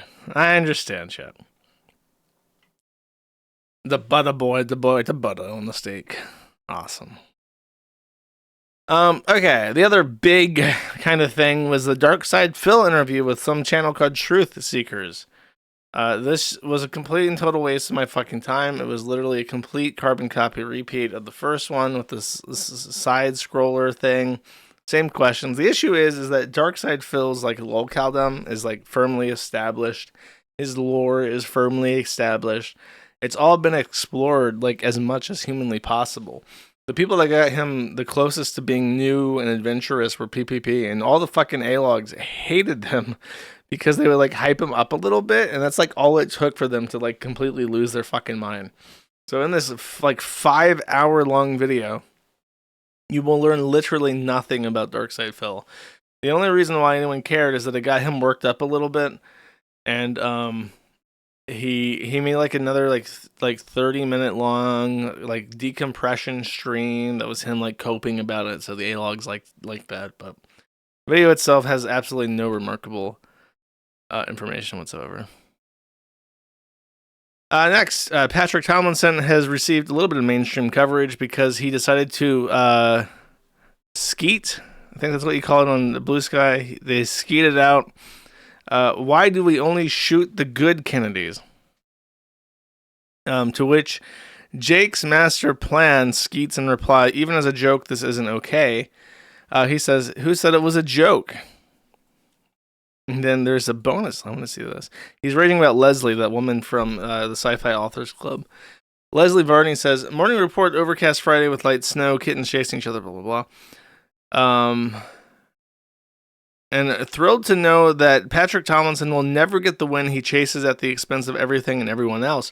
Patrick Tomlinson replies and says, or skeets in reply, the win we're chasing is the arrest of members of the criminal cult stalking and swatting our family. Leslie gets all her social media engagement and validation from members of this cult, so she hopes they are never caught and continue to commit violent crimes against us. This did get picked up by like Libs of TikTok style things, but for Blue Sky. Libs of Blue Sky, Zeets. I've learned so much about this creep since posting. He's disgusting, so his post is no big surprise. Thanks to all who shared information. So Libs of Blue Sky got the Kiwi Farms thread. Patrick Tomlinson actually says that, no, child, you have learned nothing at all. And then Hypocrites Begone says, oh boy, psychologists would have a field decade with you. And Patrick Tomlinson says, wrong yet again, child. My mental fortitude is completely unassailable. My mind is a calm center of the world that life crowds around. My convictions are steeled and resolute, child. And that's it. That's what Fatty's up to. And then finally, in this bit, actually, there's two parts. The iDubbbz has announced Career Clash 3 with Anisa, and they decided that they would do a little bit of a promo video, a little bit of a way to raise some funds, and this, of course, is on the proper iDubbbz TV channel, so the really big one, I think. Let me check this real quick. iDubbbz TV. 7 million subscribers. And then his Creator Clash is Back announcement has 180,000 views. Which is not that bad, I guess. When you have 7 million subscribers, why not? I don't see the Punch-a-thon, though. Did he? Oh, is it a live video? Oh, it is. It's the only live video on his channel, and it has 90,000 views. And from I don't know how this video lasted 8 hours, because the gist is that he would start punching the boxing bag every time someone donated. So the idea was make iDubbbz punch the boxing bag so many times that he's like dying in physical agony, suffering from people giving him so much money. And I think he ran out of money. Oh no, it was that he has HP. And that as he's oh no, okay, it's even dumber than that. That would be funnier. He has like a fixed amount of health points, and every dollar adds health points to the bar. But he's like sparring on his own timing and footing with the punching bag. So every time he hits it, the HP bar goes down, and the only way to save the HP bar as he is violently assaulting it is to send more money. And from my understanding is that this is the teaser they posted, by the way, to get you hyped for this. Bro, I'm so fucking hyped. I'm watching this and I'm thinking, I'm hyped. I'm feeling something new in me, and that is a feeling of excitement that could best be described as hype. So that was their promo video. Then the money starts rolling in. $5 from Tomas Huick. And Jack's Films, Jack Skeptici, jumps in to support him. He has a gold tooth now, for whatever reason. I think he lost a tooth, probably from when Anisa beats him. And then Skippy, LAB, Skippy 62able joins to say, I punched the heavy bag. And then they're out of money. After 30 minutes of punching, the money has not come in. The top donors were $50. And that's it. He's done. He already beat down the 5,000 HP points of the boxing bag. And Creator Clash 3 is officially off to the races. We'll be seeing him at a grand arena, I'm sure. A really big, expensive arena, just like last year. Later this year. So exciting. He got a gold tooth. Only it's cosmetic. Only to make Anisa happy? Okay, that's retarded. It's just like a shield. Okay. In the Sectorite area, Alyssa Mercant has received a response from Smash JT. Smash JT moves to dismiss for two different reasons. First is a lack of personal jurisdiction, and the second is for a failure to state a claim. As you may remember, Alyssa Mercant is attempting to sue him for stochastic terrorism, if I remember correctly. And that is not a real tort, though that doesn't matter, because the way that the law works is that common law torts allow you to sue for basically anything, and courts might grant that. It's just like a Hail Mary, It's kind of like, generally normal people don't fucking do that. And then they're also moving for anti-slap sanctions, so we'll see how that progresses.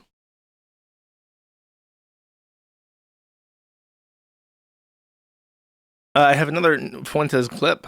This is in regards to him discussing in vitro fertilization. As you may know, he's a test tube baby. Let's see what he has to say. As a test tube baby.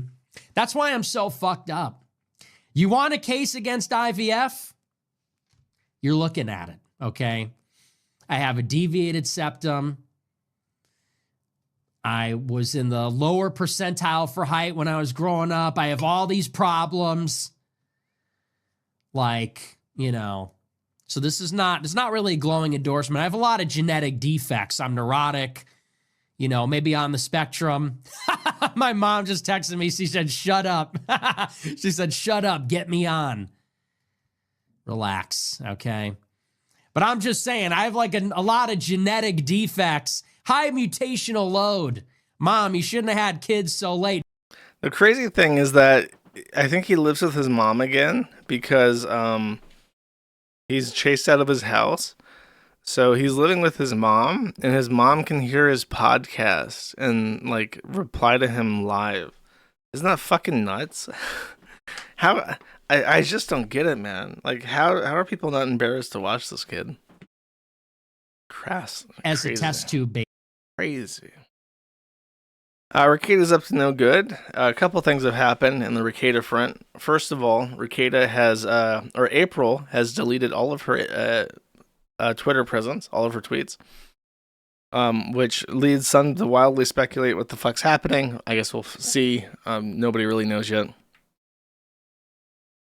Nick made a Valentine's post on the 14th to seethe about random shit. I guess I'll read this. Kata says, Happy Valentine's Day. Hey guys, couple days late, but I've been spending the weekend with the family. But now that it's Valentine's Day, I can get away from my bitch wife. I just received one of my main components for my return to start making and shipping the 5K gift, so that's fun. Oh my god, that shit's never fucking happening. It's been interesting in some ways being relatively quiet for so long. The amount of insanity and discount reality from people is amazing. Currently, there's a crop of people, including a fat law tuber, who seem to believe I have some sort of influence over State v. Imholt, or that Lady Ara's lawyer is pushing something or talking to witnesses. This is outright false. Our lawyers have not contacted the Biscontes and are not representing us in State v. Imholt. Any thought to those ends are the product of Gino and Keanu, like Keanu Reeves, barely being coherent about their own reality. As for the fat law tuber marveling at why the state is taking this case far beyond the idea of where they should, it's possible that the prosecutor is prosecuting the case and that their determination of reasonableness is different from yours. It has nothing to do with me, but your opinion of me might be blinding your assessments. That said, apologies for things still take this long. There are multiple legal matters in various limbo stages, and at the end of the day, my life was laid on display. Not fully, but soon. Laid on display at the climax of some extremely tumultuous time. The ripples from everything going on, combined with the massive legal trouble, combined with the insane falsehoods being taken as truth, combined with private aspects of my life being laid out by weak and vindictive people, has had a mild impact, to say the least. The fallout is messy and ugly and mostly not for public consumption. The primary reason why I haven't fully resumed streaming is certain uncertainty over my mental state at stream time. I am not intent on bringing a show boring everyone with personal updates about my mood or outlook, schedule frustrations. I do intend to deliver a show that is a lightheartedly cynical look at law, government, and culture. I'm currently working on being able to consistently deliver that, but I'm no longer able to have substance scratch to convince myself that I'm doing great. So Valentine's Day gets away from the bitch wife and complains about his two boyfriends, Sean and Aaron Imholt. Nice thing to remind your wife of with the little locals post on Valentine's Day. Hey, remember the time that my idea of opening our relationship got your nudes shared around by a third man? Remember that? Remember how I did that to you? Happy Valentine's Day, sweetie. Great, awesome, wonderful post. Ricada then super chatted to someone, I don't know who, probably a pedophile based off who he usually super chats. He says, just picked up my subpoena, guess it's reunion time, hinting that he will be a witness at the Imholt revenge pornography case. Nothing to say there except we'll see how it goes. Aaron, by the way, I don't pay as much attention to him, but he seems to be in a bit of a circus. Like, apparently he misrepresented himself as like a boxing coach at some point, and now like the gym has like disavowed him. He's facing charges for the non-consensual imagery of Kayla. He seems to be a bit of a dummy, chat. But I think that when he first had that conversation with PPP, I think that we all agreed that he was a bit of a dummy, chat, and we just went from there. Interesting. Don't know what else to say to that. And then this, by the way. So back when Ricada was not fully fucked up, he was trying to promote the racing career of one of his friends called Coomalot. Coomalot is best known for being like a sex pest weirdo. He's like extremely vulgar and is just like a coomer, like a total coomer. So he wanted to be, he's like a redneck and he wants to be a sports car driver. So Ricada tried to prop him up. And I think he's been in 2 prior accidents on the track before, which is obviously a big deal because unlike like other kinds of sports, an accident on a race course is very expensive, if not deadly. So let's see how he's doing now. The incident involving 15 race cars right here, all over the place. Cleanup continues after this.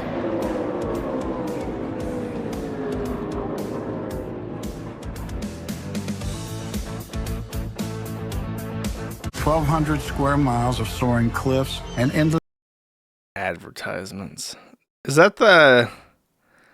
I think one of these vehicles has... Where is his at?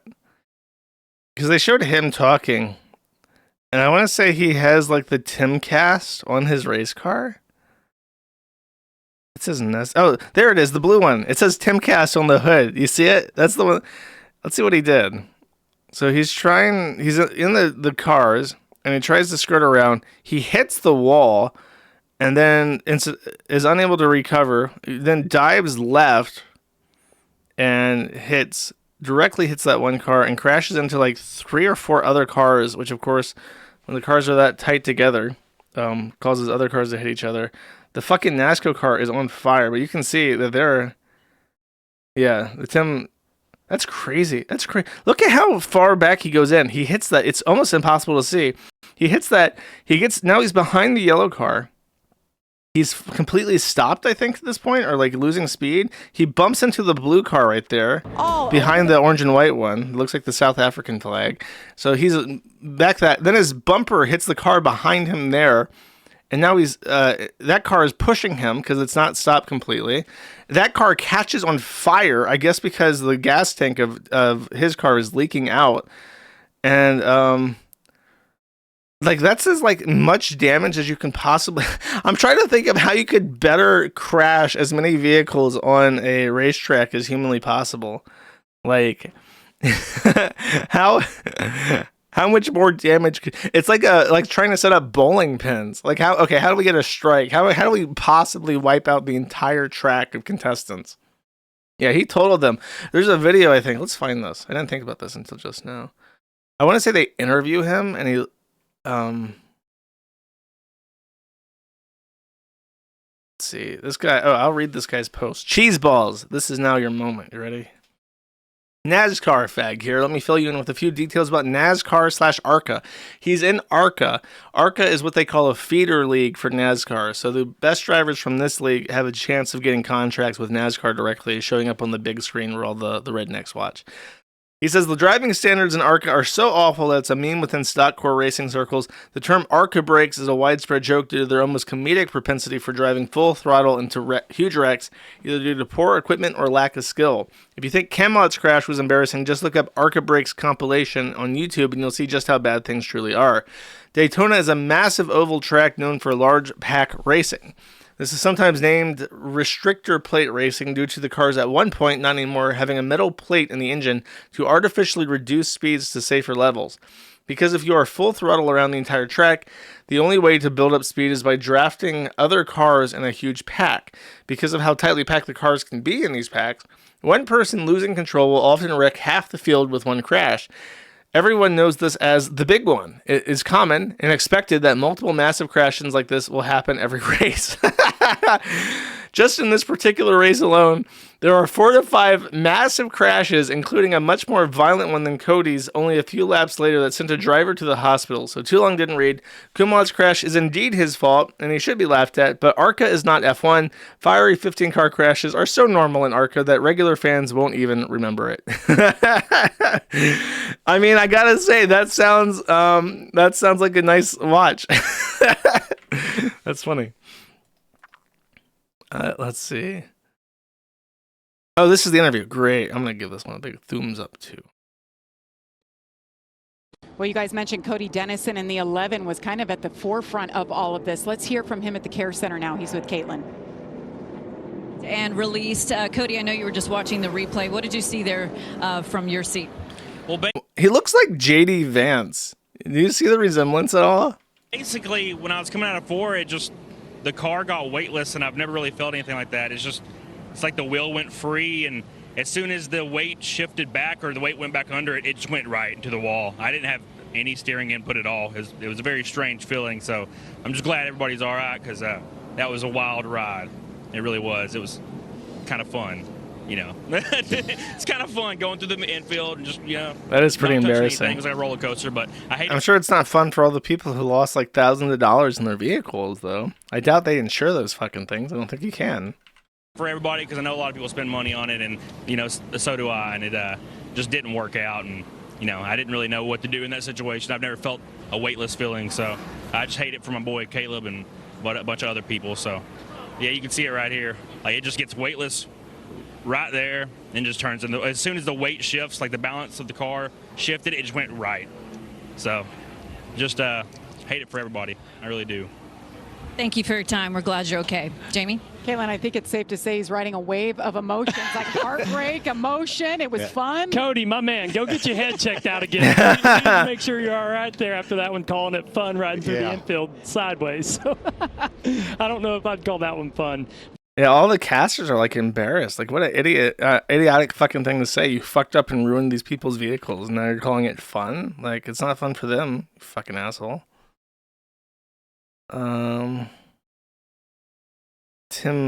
Timcast. Yep, that's our boy, Timcast. Good luck. Okay. That's the Nick thing. There's one more thing from our boy Ethan Ralph.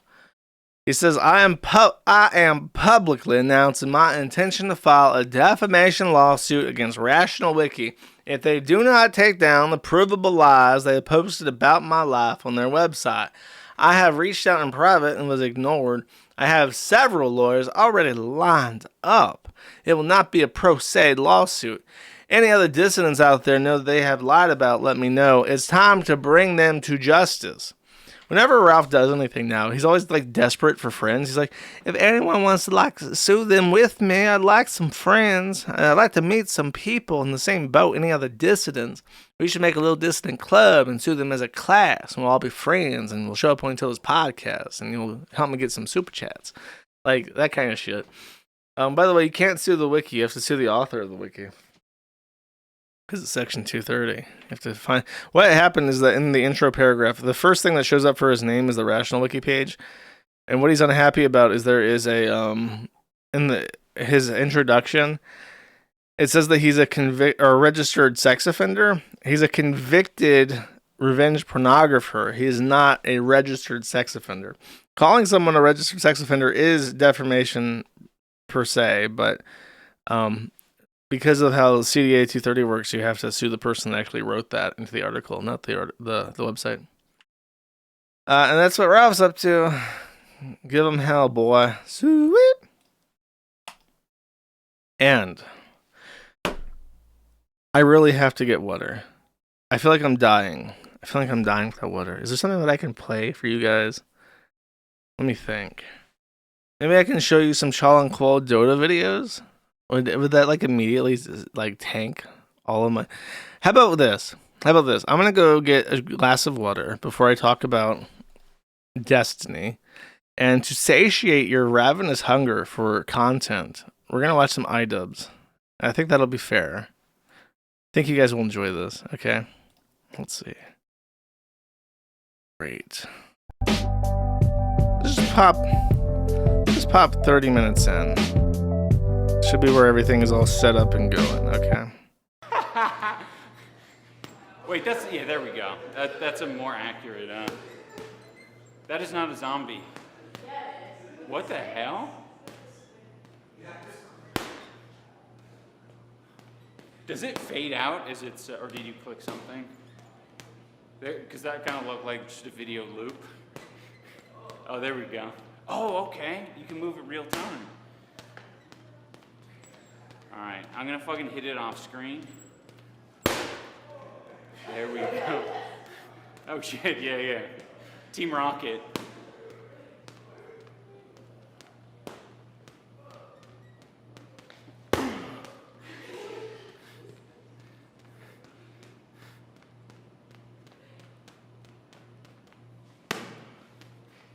Nice. Thank you, Odin on Fire, for helping defeat cancer and healing the bag.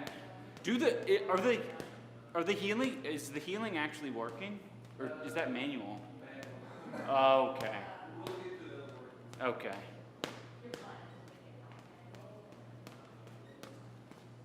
It doesn't have to not be manual. I think it would just be satisfying if it like ticked up.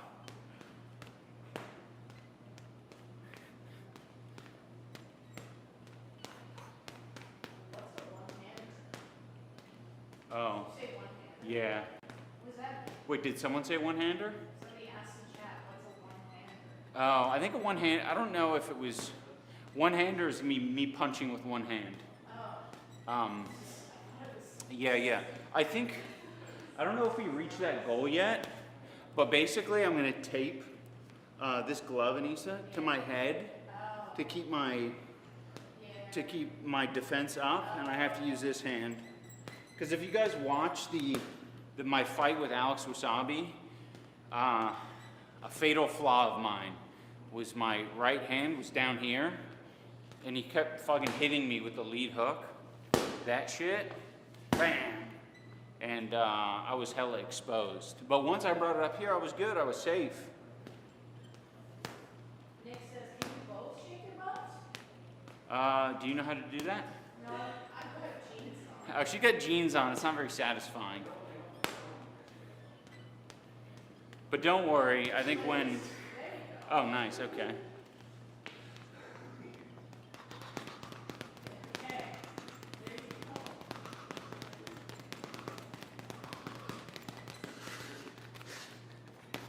That's really hard. Yeah.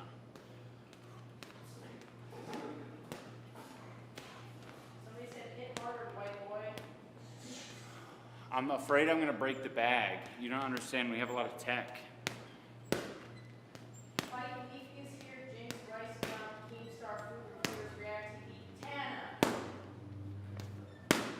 Oh yeah. You should put a little rice gum. Do you have a rice gum PNG that you can just throw up on the bag? Lunacy. Lunacy. What did I miss? Did he win? Okay, chat. I'm reading the chat now. What did I miss? Nothing? Nothing? Did he punch the bag? Did he hit it really hard? Did he do good? We all lost. Nothing? Is he even trying? Mr. Jomha sucks. Women punch harder than this. Okay. Well, get rid of Ian before you guys suffer any traumatic brain injury. Let's talk about the good stuff. Destiny is being sued in the Southern District of Florida, where all things happen. He is being sued for civil remedies for both Florida state law and a federal law. It is my understanding that federal courts are able to adjudicate state-level remedies in their district. If I remember correctly, it is like a weird quirk that they're able to do that, even though they're not judges of the state. But that's where we're at.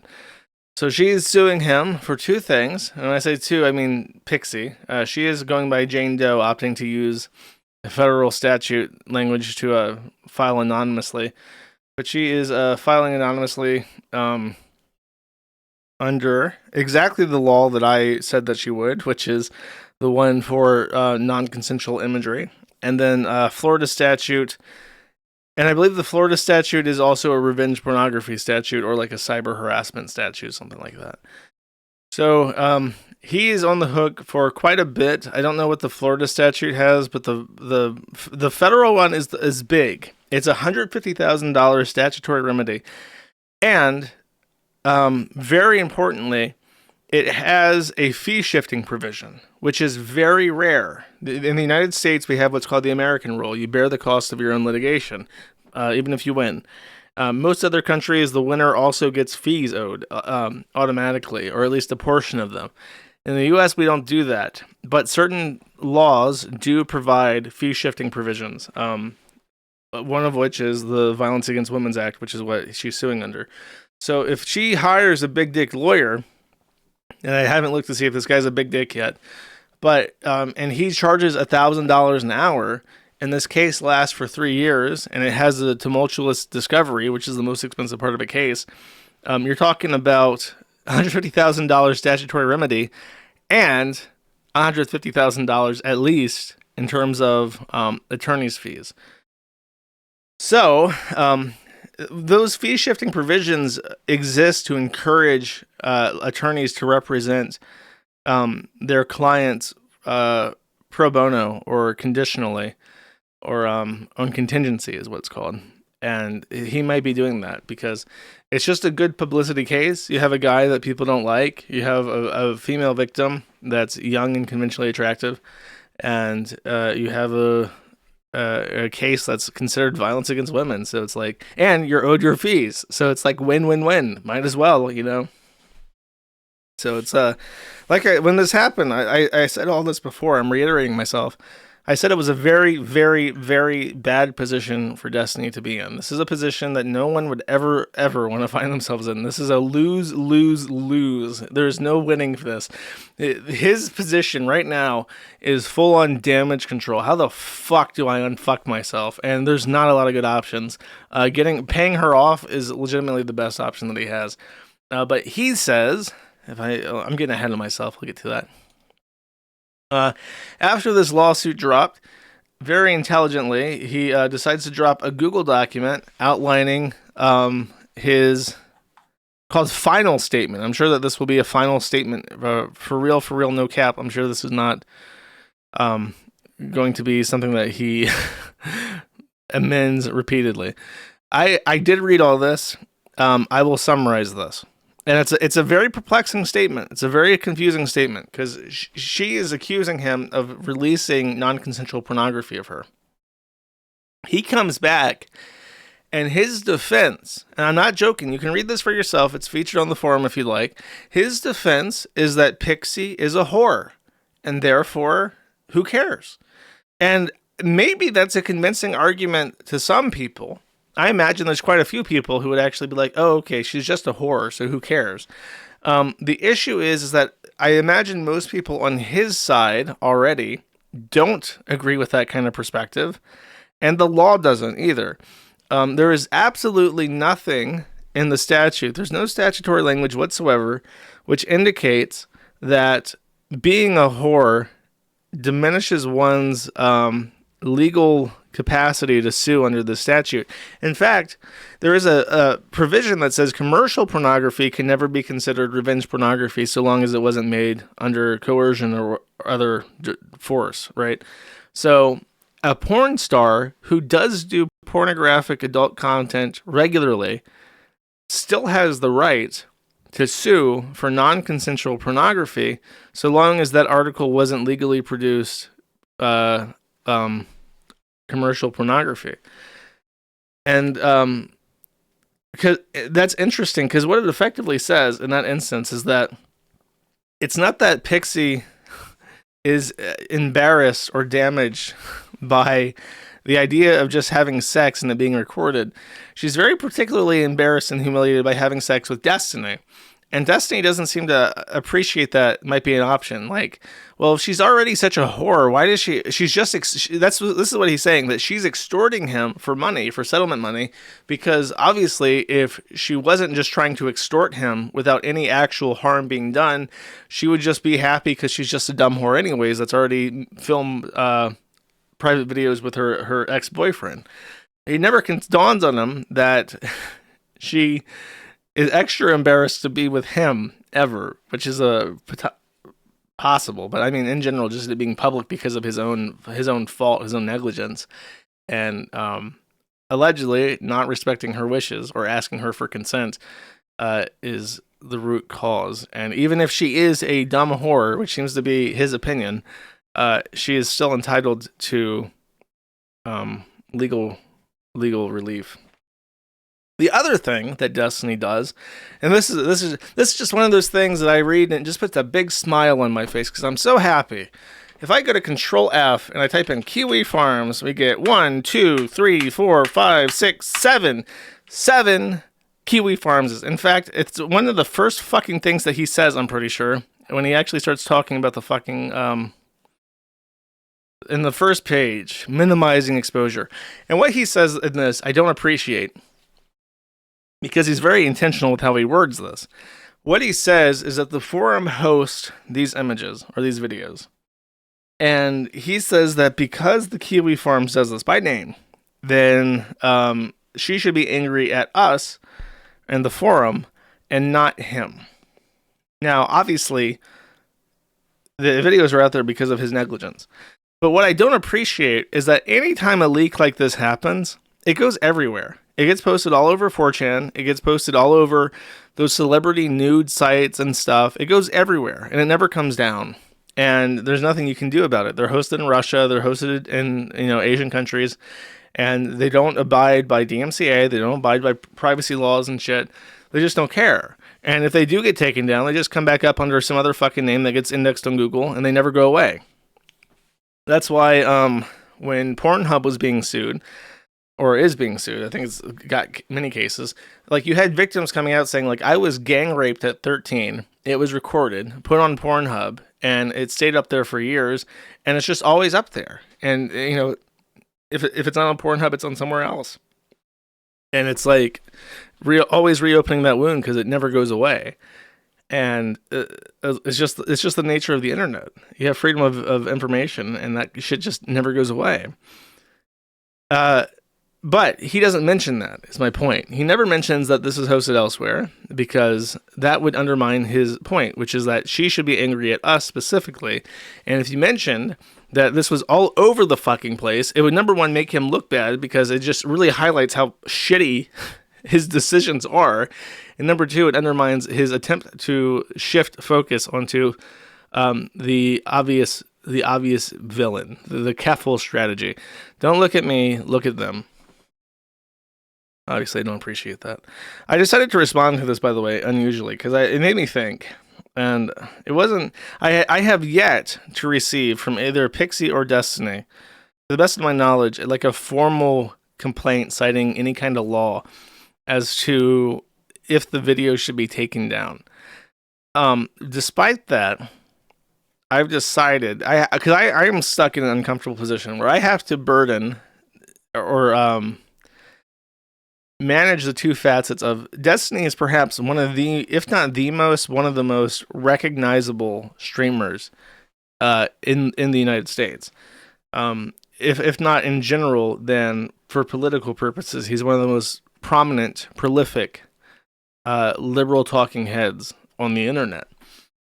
And so naturally, anything that he does, especially when it's a potential civil crime like that, is a natural public discussion, and I can't like cover shit up for him, and I'm not inclined to. But on the other hand, it is kind of mean. It's a little bit mean. So I put the videos behind a registration barrier, just sort of as a compromise, so that people can't just like Google search them and find them on the site, but people who are still on the forum and who are like actively interested in Destiny discussion can see if they really want to, which I am very proud to admit. I have not watched any of them. I have, unfortunately, been whatever the Destiny equivalent of being shown Nikocado Avocado's asshole. You know how you like Nicocadoed every so often? I have been destinied. I opened my Twitter notifications and someone just sent me a zeet with a picture of Destiny sucking dick, and it's like, okay. Well, I guess I've seen Destiny sucking dick now. That's just my position on the internet. People will just randomly send me pictures of Destiny sucking cock, even if I really don't want to see it.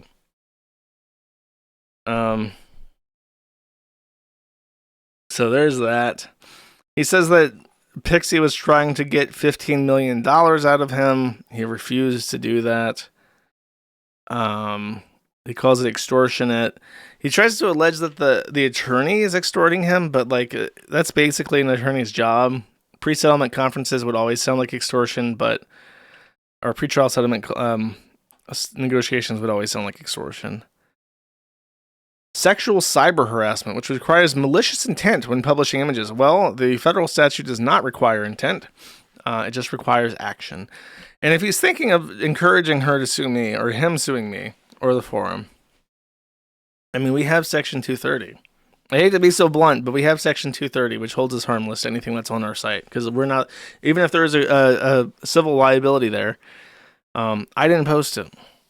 And I have no reason to assume that it doesn't fall under a fair use in terms of public discourse. So there's really not, I mean, he could try, but I don't think that would be a good idea. I'll say that. This made the news. I think this is Dexterra, which is just like a regular like Twitter news thing. But there's also, I believe the Daily Beast is writing an article. I have heard rumors that the Daily Beast is going to be writing a publication about this. So we'll see. We'll see. Pixie responded to the accusations that she was a whore. Specifically, Destiny made the allegation that Pixie had actually been a little heckin' revenge pornographer herself, because she, in her conversations with Destiny early on, shared videos with him of herself with another man that was her ex-boyfriend. And she contends that this is a misrepresentation, that she had explicit consent, and in fact what she was doing was at the request of her boyfriend, who wanted to open up the relationship, and he wanted her to send explicit videos to other men.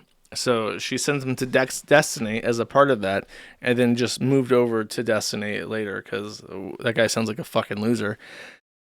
But it was with his consent, so he's just kind of lying about what she was doing and why.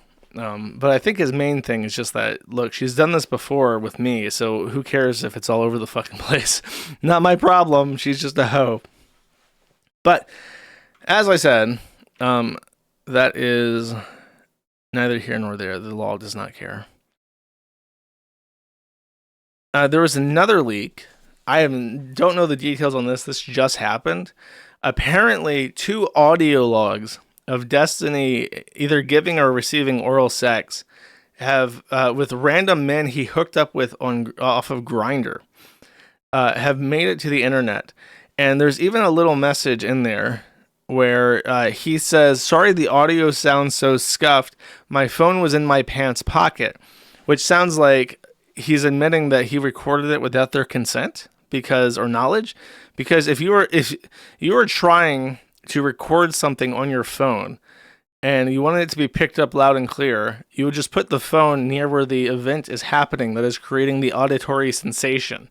Destiny did not put the phone next to where the event was happening. He put the phone very far away from where the event was happening in his pants pocket, where it would degrade, according to his own admission, degrade the quality of the recording, which was the entire purpose of recording to begin with, which would only make sense if the person being recorded did not know that they were being recorded, and if they saw your phone on the bed sheets, they would be a little bit suspicious of it. So, apparently he's just hooking up with dudes on Grindr, sucking their dick, recording the glucky of him sucking dick without their knowledge or consent, and then submitting it, again without their knowledge or consent, to random people on the internet as like a humble brag for their like Discord goon sessions. Just fucking weird. And it definitely does not make him look like a sympathetic character in this, even if you're trying to be as neutral as humanly possible. Even if you're trying to even if you hate Pixie because you just think she's a dumb whore and she deserves it or whatever the fuck. Even one of those must surely admit that it's not a good look. And finally, in regards to this, Lauren de Laguna, who is a public defender and not in Florida, she helped Pixie crowdfund attorney's fees on GoFundMe, and she put her name on the crowdfund so that she could put the money into a trust for Pixie.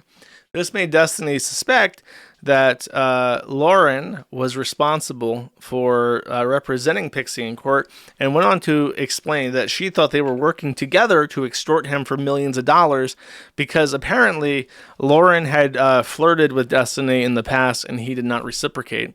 Ouch. But she's now involved in helping Pixie with legal issues. She does not actually represent Destiny, and this is more just like muddying the waters and like accusing random people of conspiring against them. And that's about that. That's the summary of what she said.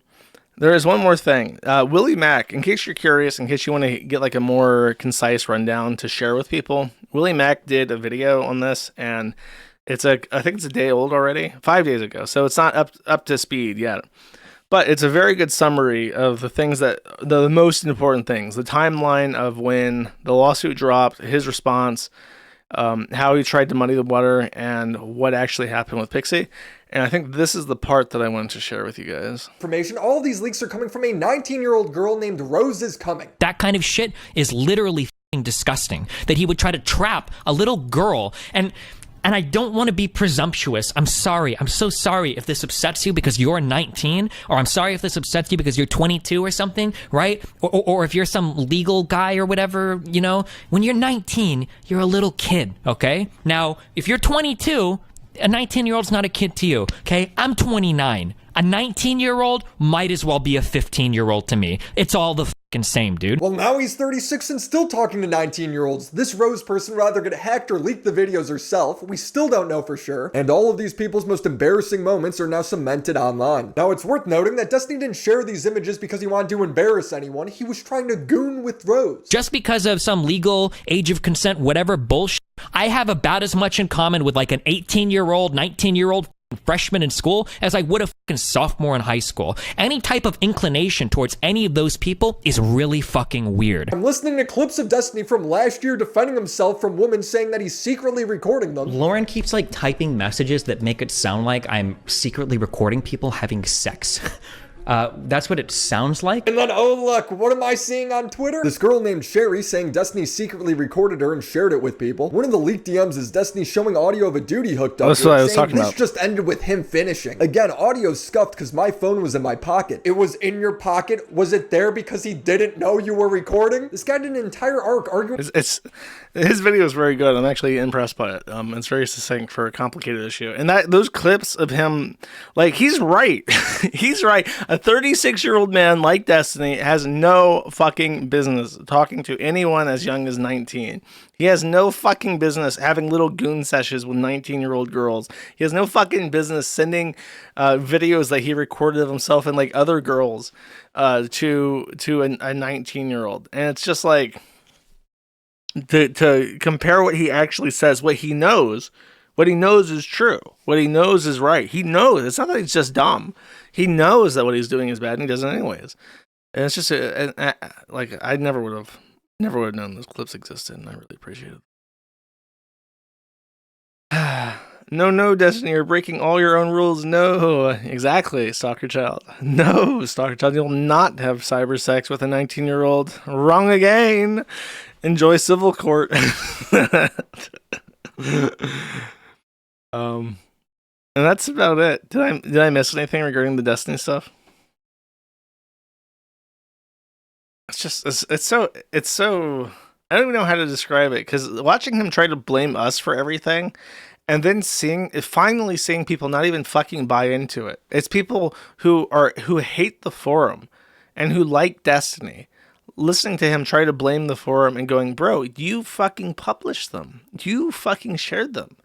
And I even made a joke. I mean, like, the only thing, if Destiny was going to make a response refuting these allegations, instead of a 10-paragraph, 20-paragraph long essay about how the Kiwi Farms is bad and how Pixie's a whore, so she deserves it, all he needs to show is, of the thousands and thousands and thousands of messages that have been leaked out so far, I just need 2 lines.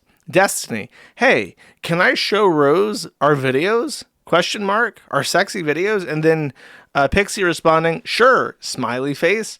And that would be it. That would be the case is fucking torpedoed. Never coming back. Reputation instantly restored. It was just a psycho bitch all along. But of the thousands and thousands of Discord logs and messages shared around right now, no 2 messages exist that look like that. And all he's got left is the cope and sneed about it until the fucking music plays, basically. You know, if you Google online consent form, you can find contracts about consent. There's even a special law for commercial pornography. I want to say it's called like a 2577A, and you have to receive these from all of your actresses. And you have to submit them to the Department of Justice directly. Like, you're required, if you shoot porn, you have to get your, I think it's 2577A, and you have to get them, and you have to send them to the DOJ so that they can keep track of who all the porn stars are. That means that there's right now a giant database in the Department of Justice of all the whores. Interesting. I wonder what Donald Trump could do with that. Probably meet new friends.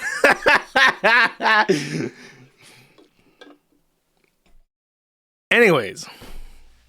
Cool.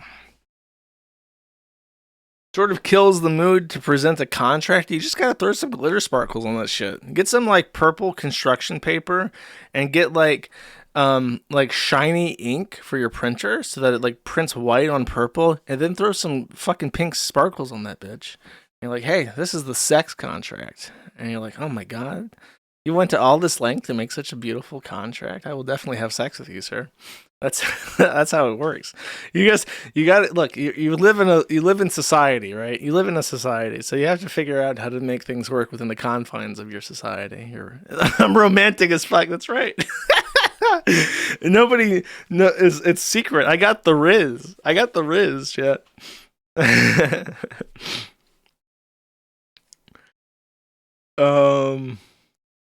Yeah, $15 million being lost kills the mood. Anyways, let's do our Reddit segment, chat. Do a little bit of a Redditorino. This is a post from Reddit Lies, but this one got 700 upvotes, and I'll read it. Clarinator says, I'm organizing a group right now and packing my gun. Ape Together Strong, which is a reference to that fucking movie about the apes. Bringing my daily carry pistol, not my entire collection. I bring my daily carry pistol anytime I go more than 5 minutes down the road. A DC road trip would have been a longer travel time. Therefore, I will bring my pistol. That is my right as an American. Someone says, hey, maybe don't announce that you plan to bring a gun to DC during a march on Washington. And Clarinator replies, it's time. It's a class war. Deny, defend, depose.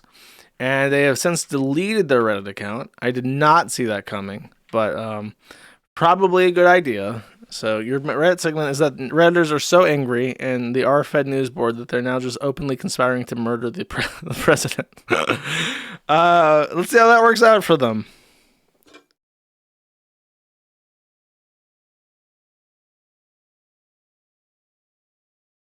Okay.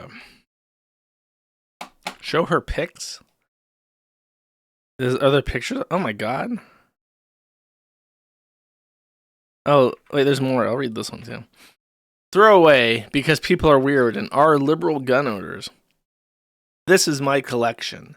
The top 4 on the left and the shotgun are my dad's and need to be cleaned. I know I'm a busy single mom and I have my own minivan.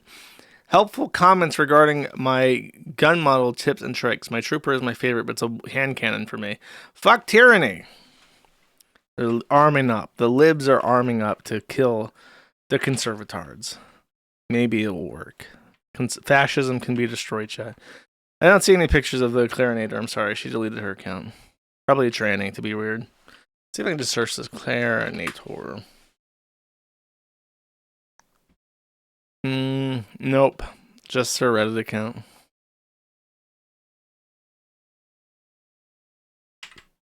Okay. Let's do a filter. We will now do the super berries, as is tradition. By the way, if you want to donate by XMR, I realize I've never advertised this. You can go to xmrchat.com/MATI, Maddie. I think that's it. Pretty sure that's the link. I do like Monero. Okay, let's read this. Monero Extremist for $1 says, the fact you don't have the Monero Super Chat URL in the description of the stream and people still find it goes to show how XMR Super Chatters are so much smarter than the Visa card, MasterCard Super Chatters. It's so true, King. So true. Crypto Chads stay winning. Kurt Eichenwald, Anime Masturbator for 5 says, glorious. Kiwi Emperor, I do believe of your parasocials, I am the last one not to retire his gimmick. Roxanne Wolf, President of Nintendo, Anime Sucks, Scope and Sneed, all gone. I alone remain. I am your most powerful and autistic samurai. Well, I guess when you put it like that, it's true. Anime Sucks, Scope and Sneed is still around. I just don't read his messages. Because he's a weirdo. He's kind of creepy. Stevie VB for $20 says, can you feel the sneed? I am continually, perpetually inundated with a sensation of sneeding at all times, my good sir. Thank you. Bunker Housing for 5 says, as an European, bring me some of the sweet American tax dollars that we are entitled to. No, sir, you will go to prison for tweeting racism. I said it wrong. I said prison before enjoy prison. You'll enjoy prison twice, actually. Bunker Housing produces previous post was irony. Oh, thank God. In case that was not clear, suffer Euroworms, suffer and pay for your own defense, you leeches. Okay, he's not even European. Good. I'm glad that Bunker Housing is safe. Meowga for one says, "Did you like my voicemail moon pie?" Is this one? Yes. Hello, Mr. Moon. This is M30WG1. You may not have heard from me in a while. This is partially due to that drawing that I goofed up, but also partially due to the corporate job that I have acquired that conflicts with your streaming schedule. However, I have been put in charge of tech stack procurement at this job.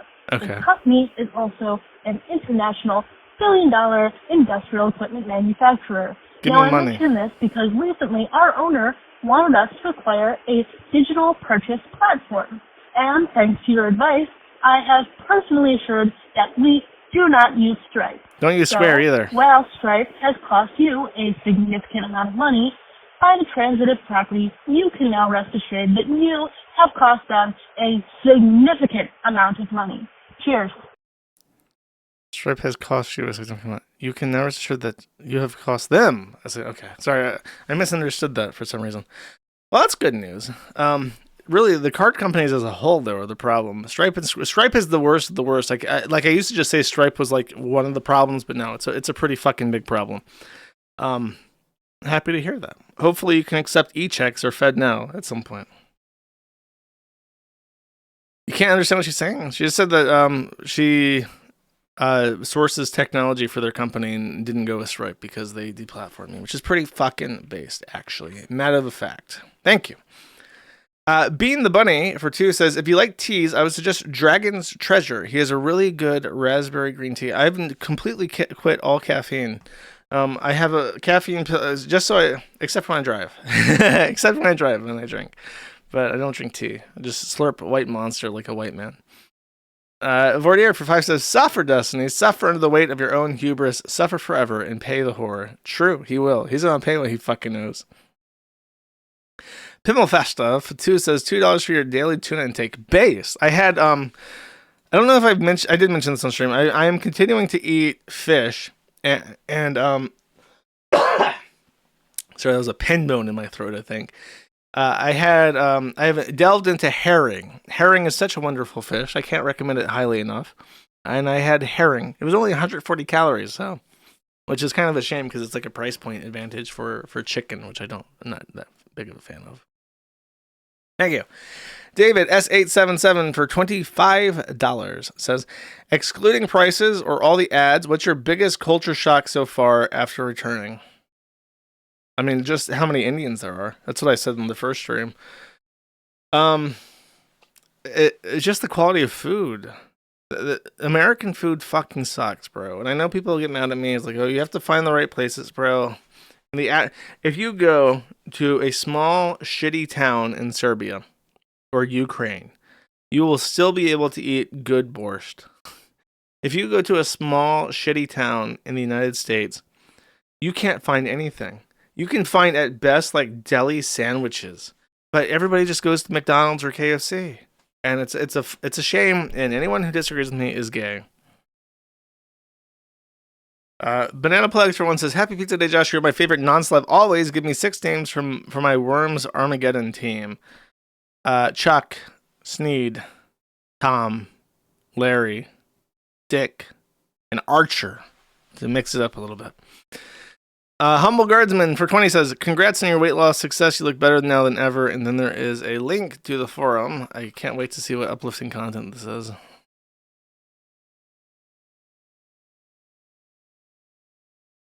It appears to be a random Korean woman. She does kind of look like me. Did you superimpose? Is this just how she looks? Let me move the message. Dude, I get so many messages like, oh my god, is this Jersh? And it's like, no, they don't even look like, but this is a bit strange. Am I Asian? Am I Korean, chat? Is that why my last name is Moon? I did have 56 in me, but I wasn't Korean. Strange, chat. She does. That's very strange. It honestly looks like an AI face swap. It makes me kind of uncomfortable. Thank you. Banana Plugs for 1 says, happy pizza day. You're my non-celeb. Oh, I did that one. Koi Dante for 10 says, the crime, posting a stone toss Amoga's edit. The sentence, death. I didn't do shit. What the fuck? Thank you. Racist cartoon enjoyer, speaking of Stone Toss, for one, bring back dehumanizing your enemies. European police are not worthy of respect. Completely true and based. Sneed and Feeding, for one, says, from time to time, I like to go back and rewatch your Dustborn stream. It feels comfy like old Chris videos. Shout out to Norwegian taxpayers. The Dustborn stream was pretty fucking high quality, if I do say so myself. That was a pretty good one. Hamburger produces, my German enemies have all been arrested after I baited them into liking Stone Toss and Mr. Nubble images, archiving it and sending it to the Polizei. Spingle, Spangle, Spagoo. Based Hamburger, keeping the military or the prison industrial complex in Germany alive and well. We need more white Germans in prison to balance things out. Lucifero 210 for one says we need to mass import the Boers. They'll fix everything. I totally agree. The Boers are great. By the millions. They'll fit right in. Sneed for one says during all these Haas posting raids, all the Muslim crimes went unprosecuted as always. Glad I'm not in Germany. Dude, imagine being in fucking Germany. Waldo Pegans for 5 says no, Just Child. Kiwi Farms is a website. A website is the hardship, not me sharing videos of me fucking random BPD chicks. Stephen Destiny Bonnell, probably. Seems reasonable. Seems likely. Indomitable for 10 says people named Null share their challenges in life. It's an archive link, so I have to click stairs. I have to click motorcycles. I have to click more motorcycles because archive always has captures on absolutely fucking every single fucking page. Oh, more stairs. Oh, that didn't work. I have to click fire hydrants. Oh, more stairs. If this fucking breaks, I'm not doing this again. Oh, motorcycles, chat. Motorcycles this time. I love how reCAPTCHA just hasn't updated at all. Like, the HCAPTCHA one is so much more effective and better, and they're like, no, we just keep this shit.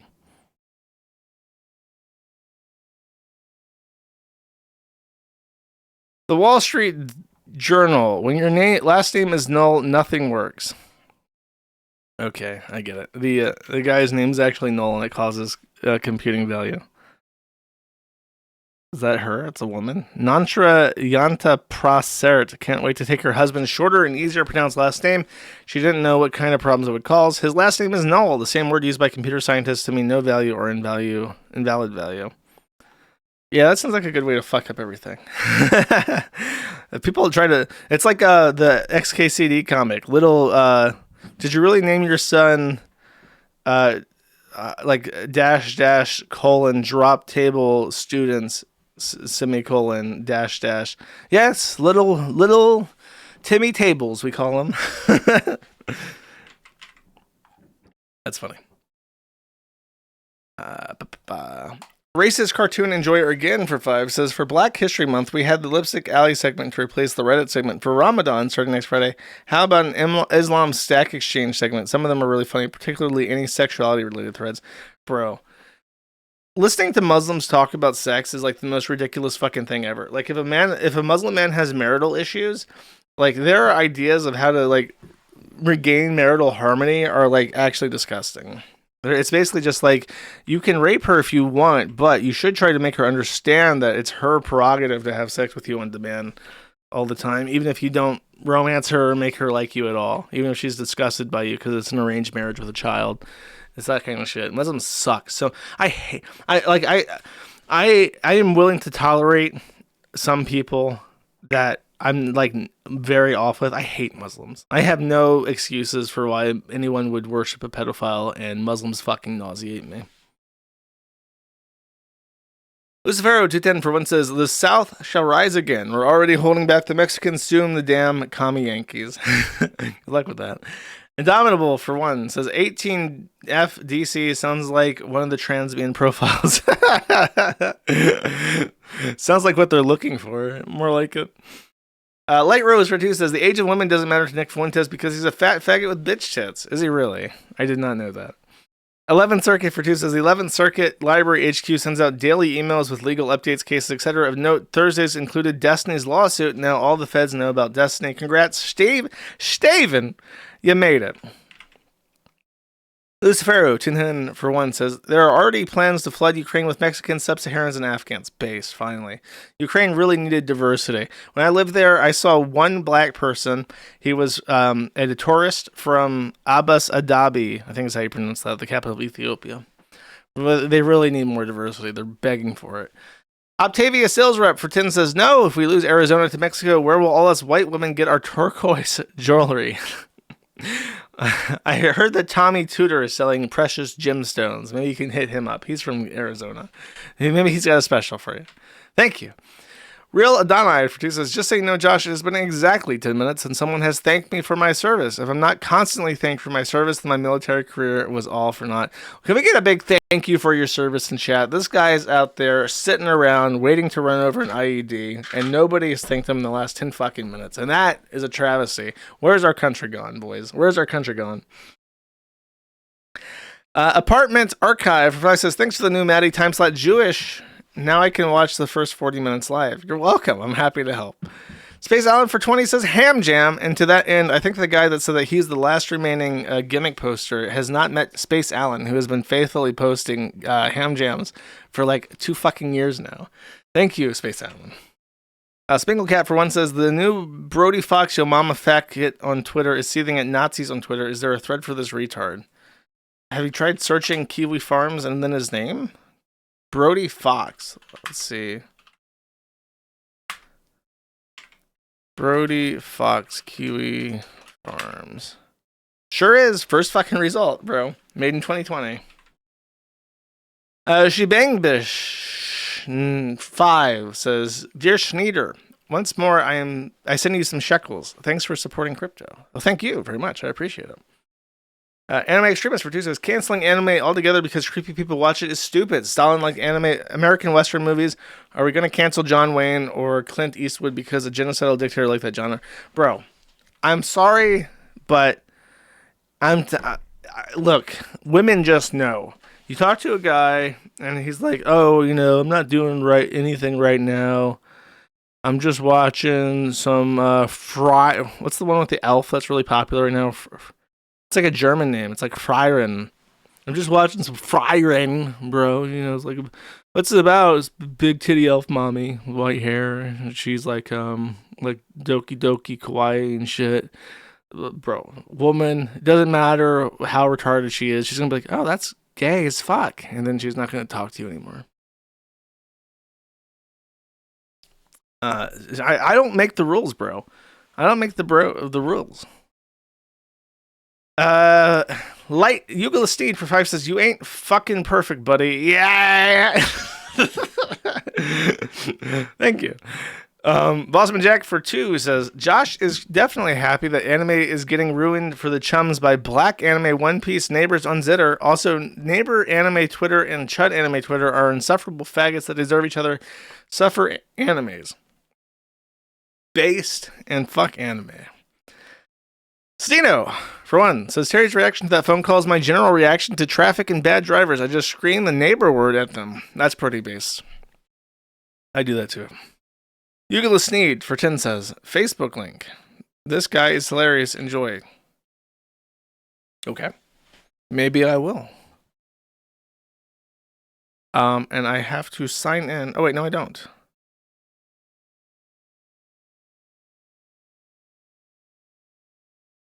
Oh, I love how everybody copies TikTok now. And so when you watch a Facebook reel, you can't fucking rewind the fucking video. That's really intuitive. It's fucking 4 days we're going to have to watch this fucking homo and these fucking mutts talk about this fucking race.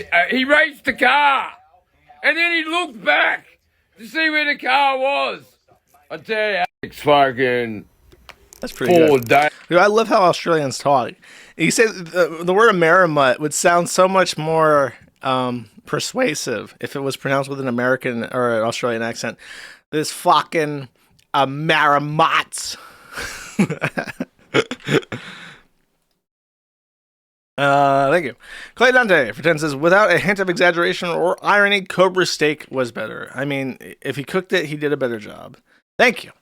Doodlepot for 10 says pizza day. Thank you, Doodlepot. Maybe it's also lasagna day. Who knows? Sneedo for 1 says if only Bossman was eating steak while playing on steak while streaming on steak. Parentheses kick. Oh, the streaming service formerly known as Steak. Yeah, basically. Breadwash for 5 says, I never thought I'd see the day where King Cobes and Jack Clavani's food will look more delicious than someone else's cooking. Congrats, boss man. He's breaking new ground. He's trying new things out to entertain. I appreciate it too.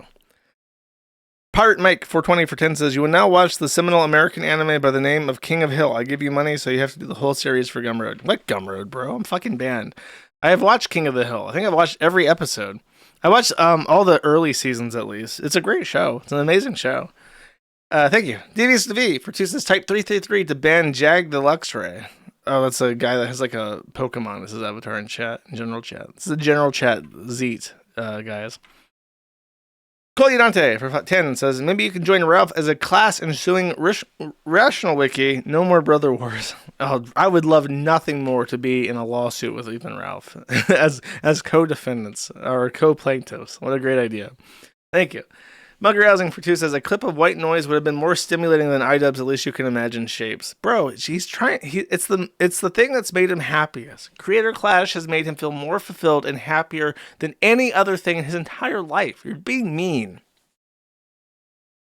Borello Furman for 1 says, iDubbbz is so low energy and looks scared. He talks as if he accidentally says the wrong thing. He'll get smashed in the face with a bat or something. It's weird. He's like a proper battered wife. I don't know what's wrong with him. I want to know what happened to him that just crushed his backbone.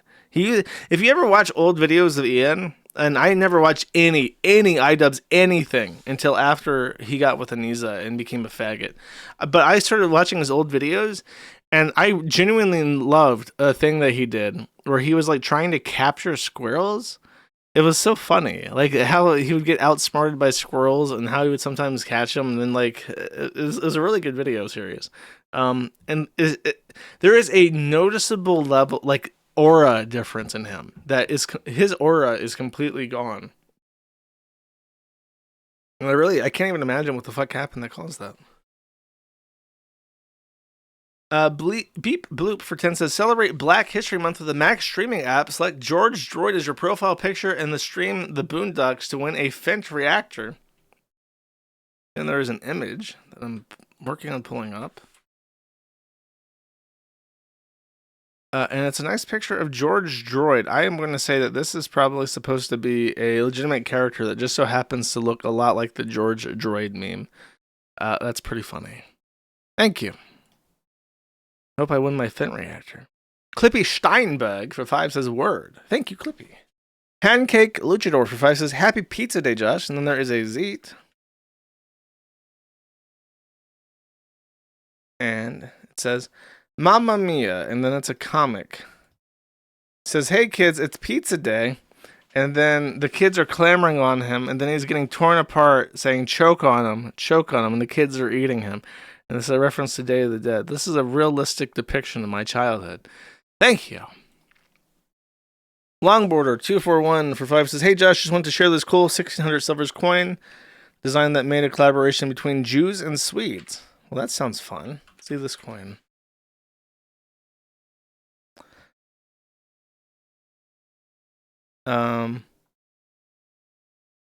Which one's the Jewish one? You didn't link me an actual coin. I'm assuming these. I'm confused. Maybe the square ones? Those are pretty cool. I mean, Jews were like silversmiths in Europe and shit. I'm not surprised. Longboarder 241. While the types and designs seem to have been documented, it seems like only one of its iterations on eBay right now for $300. Yeah, fuck that. I will buy old silver a little bit over spot, but not like that. Unless it's really special. Sino for 2 says, Josh, every time he goes on Zitter, and then I would just look at this. I'm not bringing it. It's just the N-word and a cat's typing it. Thank you. Haramburger for 2 says, Josh's sex contract ingredients are flexible. Substitute glitter and gold ink with ham and bako bits to get your feeder fetish on. Bon appetit. Fuck you. Longboarder 241 for 1 says, another image. And it is the Sweden Carl half silver or Yahweh Hebrew design. I guess it has Hebrew on it or something. That's $400, bro. That's too much fucking money. Bunker Housing for 3 says, I am European and Sweden, so I am double unsafe, but I have weapons at least, unlike the Brits. Whatever you say, bro. The president of Nintendo for 5 says, I haven't gone anywhere. I'm just saving up money for a complete in-the-box copy of Little Samson TND 4E. See, bro, he's right there. He's right there. Calm down. For Dara for 2 says, you also eat nothing but fish and hate Japan. 2 very Korean things to do. I don't know. Maybe I got that Korean gut bacteria. It's just hankering for anti-Japanese sentiment and fish. The Uncredited for 1 says, Josh, there's a new game from OG Life is Strange makers. Please play Lost Records Bloom and Rage. I've heard. I will have to allot some time to play this fucking nightmare. A laughing hyena for 5 says, this is why we voted for Trump. Thought you'd enjoy some Trumpisms before the weekend. And there is a thread. Okay, let's see real quick. Just real quick, bro.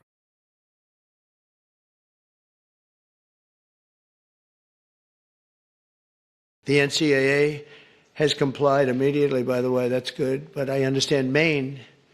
Is Maine here, the governor of Maine? Well, are you not going to comply with it? I'm complying with state and federal laws. We are the federal law. Well, you better do it. You better do it because you're not going to get any federal funding at all if you don't. And by the way, your population, even though it's somewhat liberal, although I did very well there, your population doesn't want men playing in women's sports. So you better comply because otherwise you're not getting any federal funding. See you in court. Every state, good. I'll see you in court. I look forward to that. That should be a real easy one. And enjoy your life after governor because I don't think you'll be in elected politics. That sounds venomous. I don't think I've ever heard Trump sound so fucking venomous while speaking. Fun. Ron Murder for Jesus. If Staven wants to talk, he can do it in Dota 2 with you on Tom's channel. He can rant again while a hero nobody's playing walks the fuck up and casts a spell at him. That short idiot deserves to fucking lose. It's true, he does. He deserves to fucking lose. He just walked up, 295 fucking move speed, and dumped all of his revenge pornography on a 19-year-old girl. Who the fuck does that? You leaked your videos to a Discord account that nobody was fucking using. You dumb monkey fucks that managed it.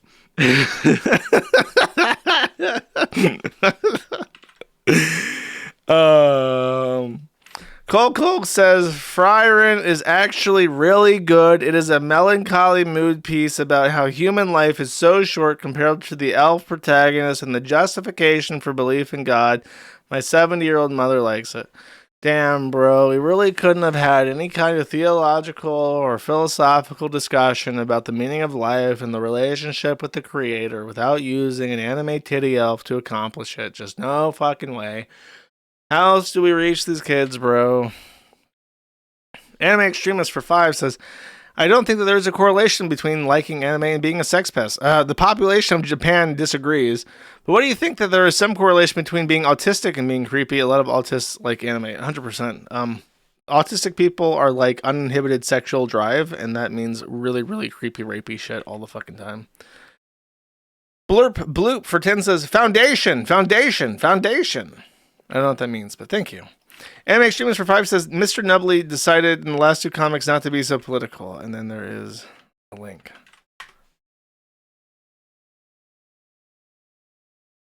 I am not reading this. It's called Poop from Beyond the Grave. Look, bro, we're putting Mr. Nubbly in 2024. I liked his End of the World comic, but I have a feeling his continued reappearance on the stream would grate some. Because his comments are literal fucking nonsense, is the issue. It's entertaining when it's the Trump thing, because it's such a big deal, but on its own, I don't know, bro. Blurp Blue for 2 says, I've given Josh 5 times what he was getting from me as a Gumroad pay pig, suffer Elliot, seed, you grotesque, warped, evil freak. I might have a solution for this in the future. I've reached out and I got some good vibes, so we'll see what happens. Hopefully things will turn around a little bit.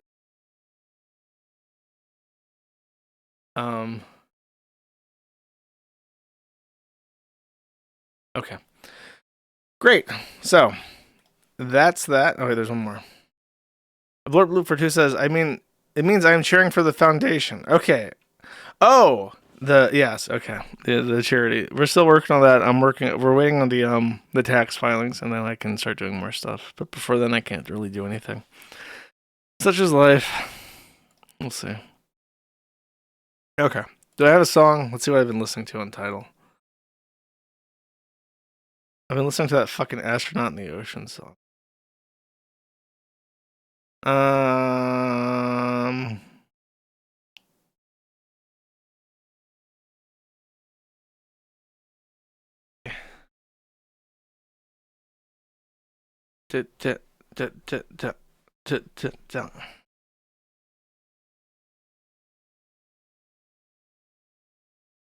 I am not okay by Jelly Roll. I'll have to save that for a Boss Man segment at some point. What's this?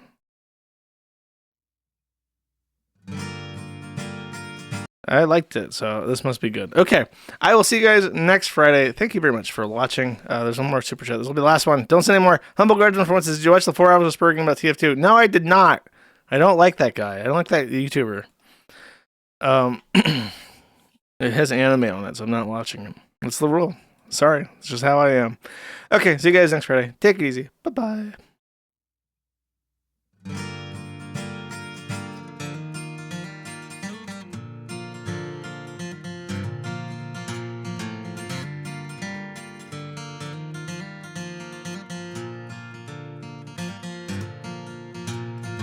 When there's a storm raging in your soul, you gotta thank God that you're still growing old. If them demons you're fighting won't go away, drop on your knees and pray. Life can get hard sometimes, I know. You gotta get up and walk the straight and narrow. When they're chasing you down with an old bloodhound and you're running through the fields for your life, you gotta get up, son, I know they're gunning for you.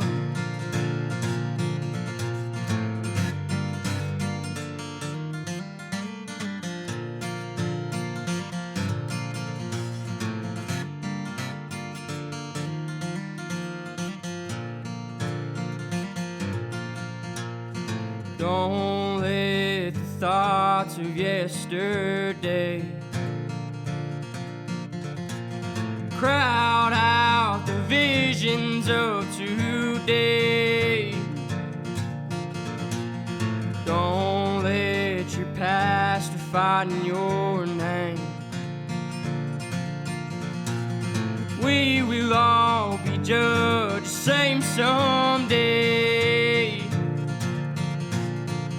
Life can get hard sometimes, I know. You gotta get up and walk straight and narrow. When they're chasing you down with an old bloodhound and you're running through the fields for your life, you gotta get up, son, I know they're gunning for you.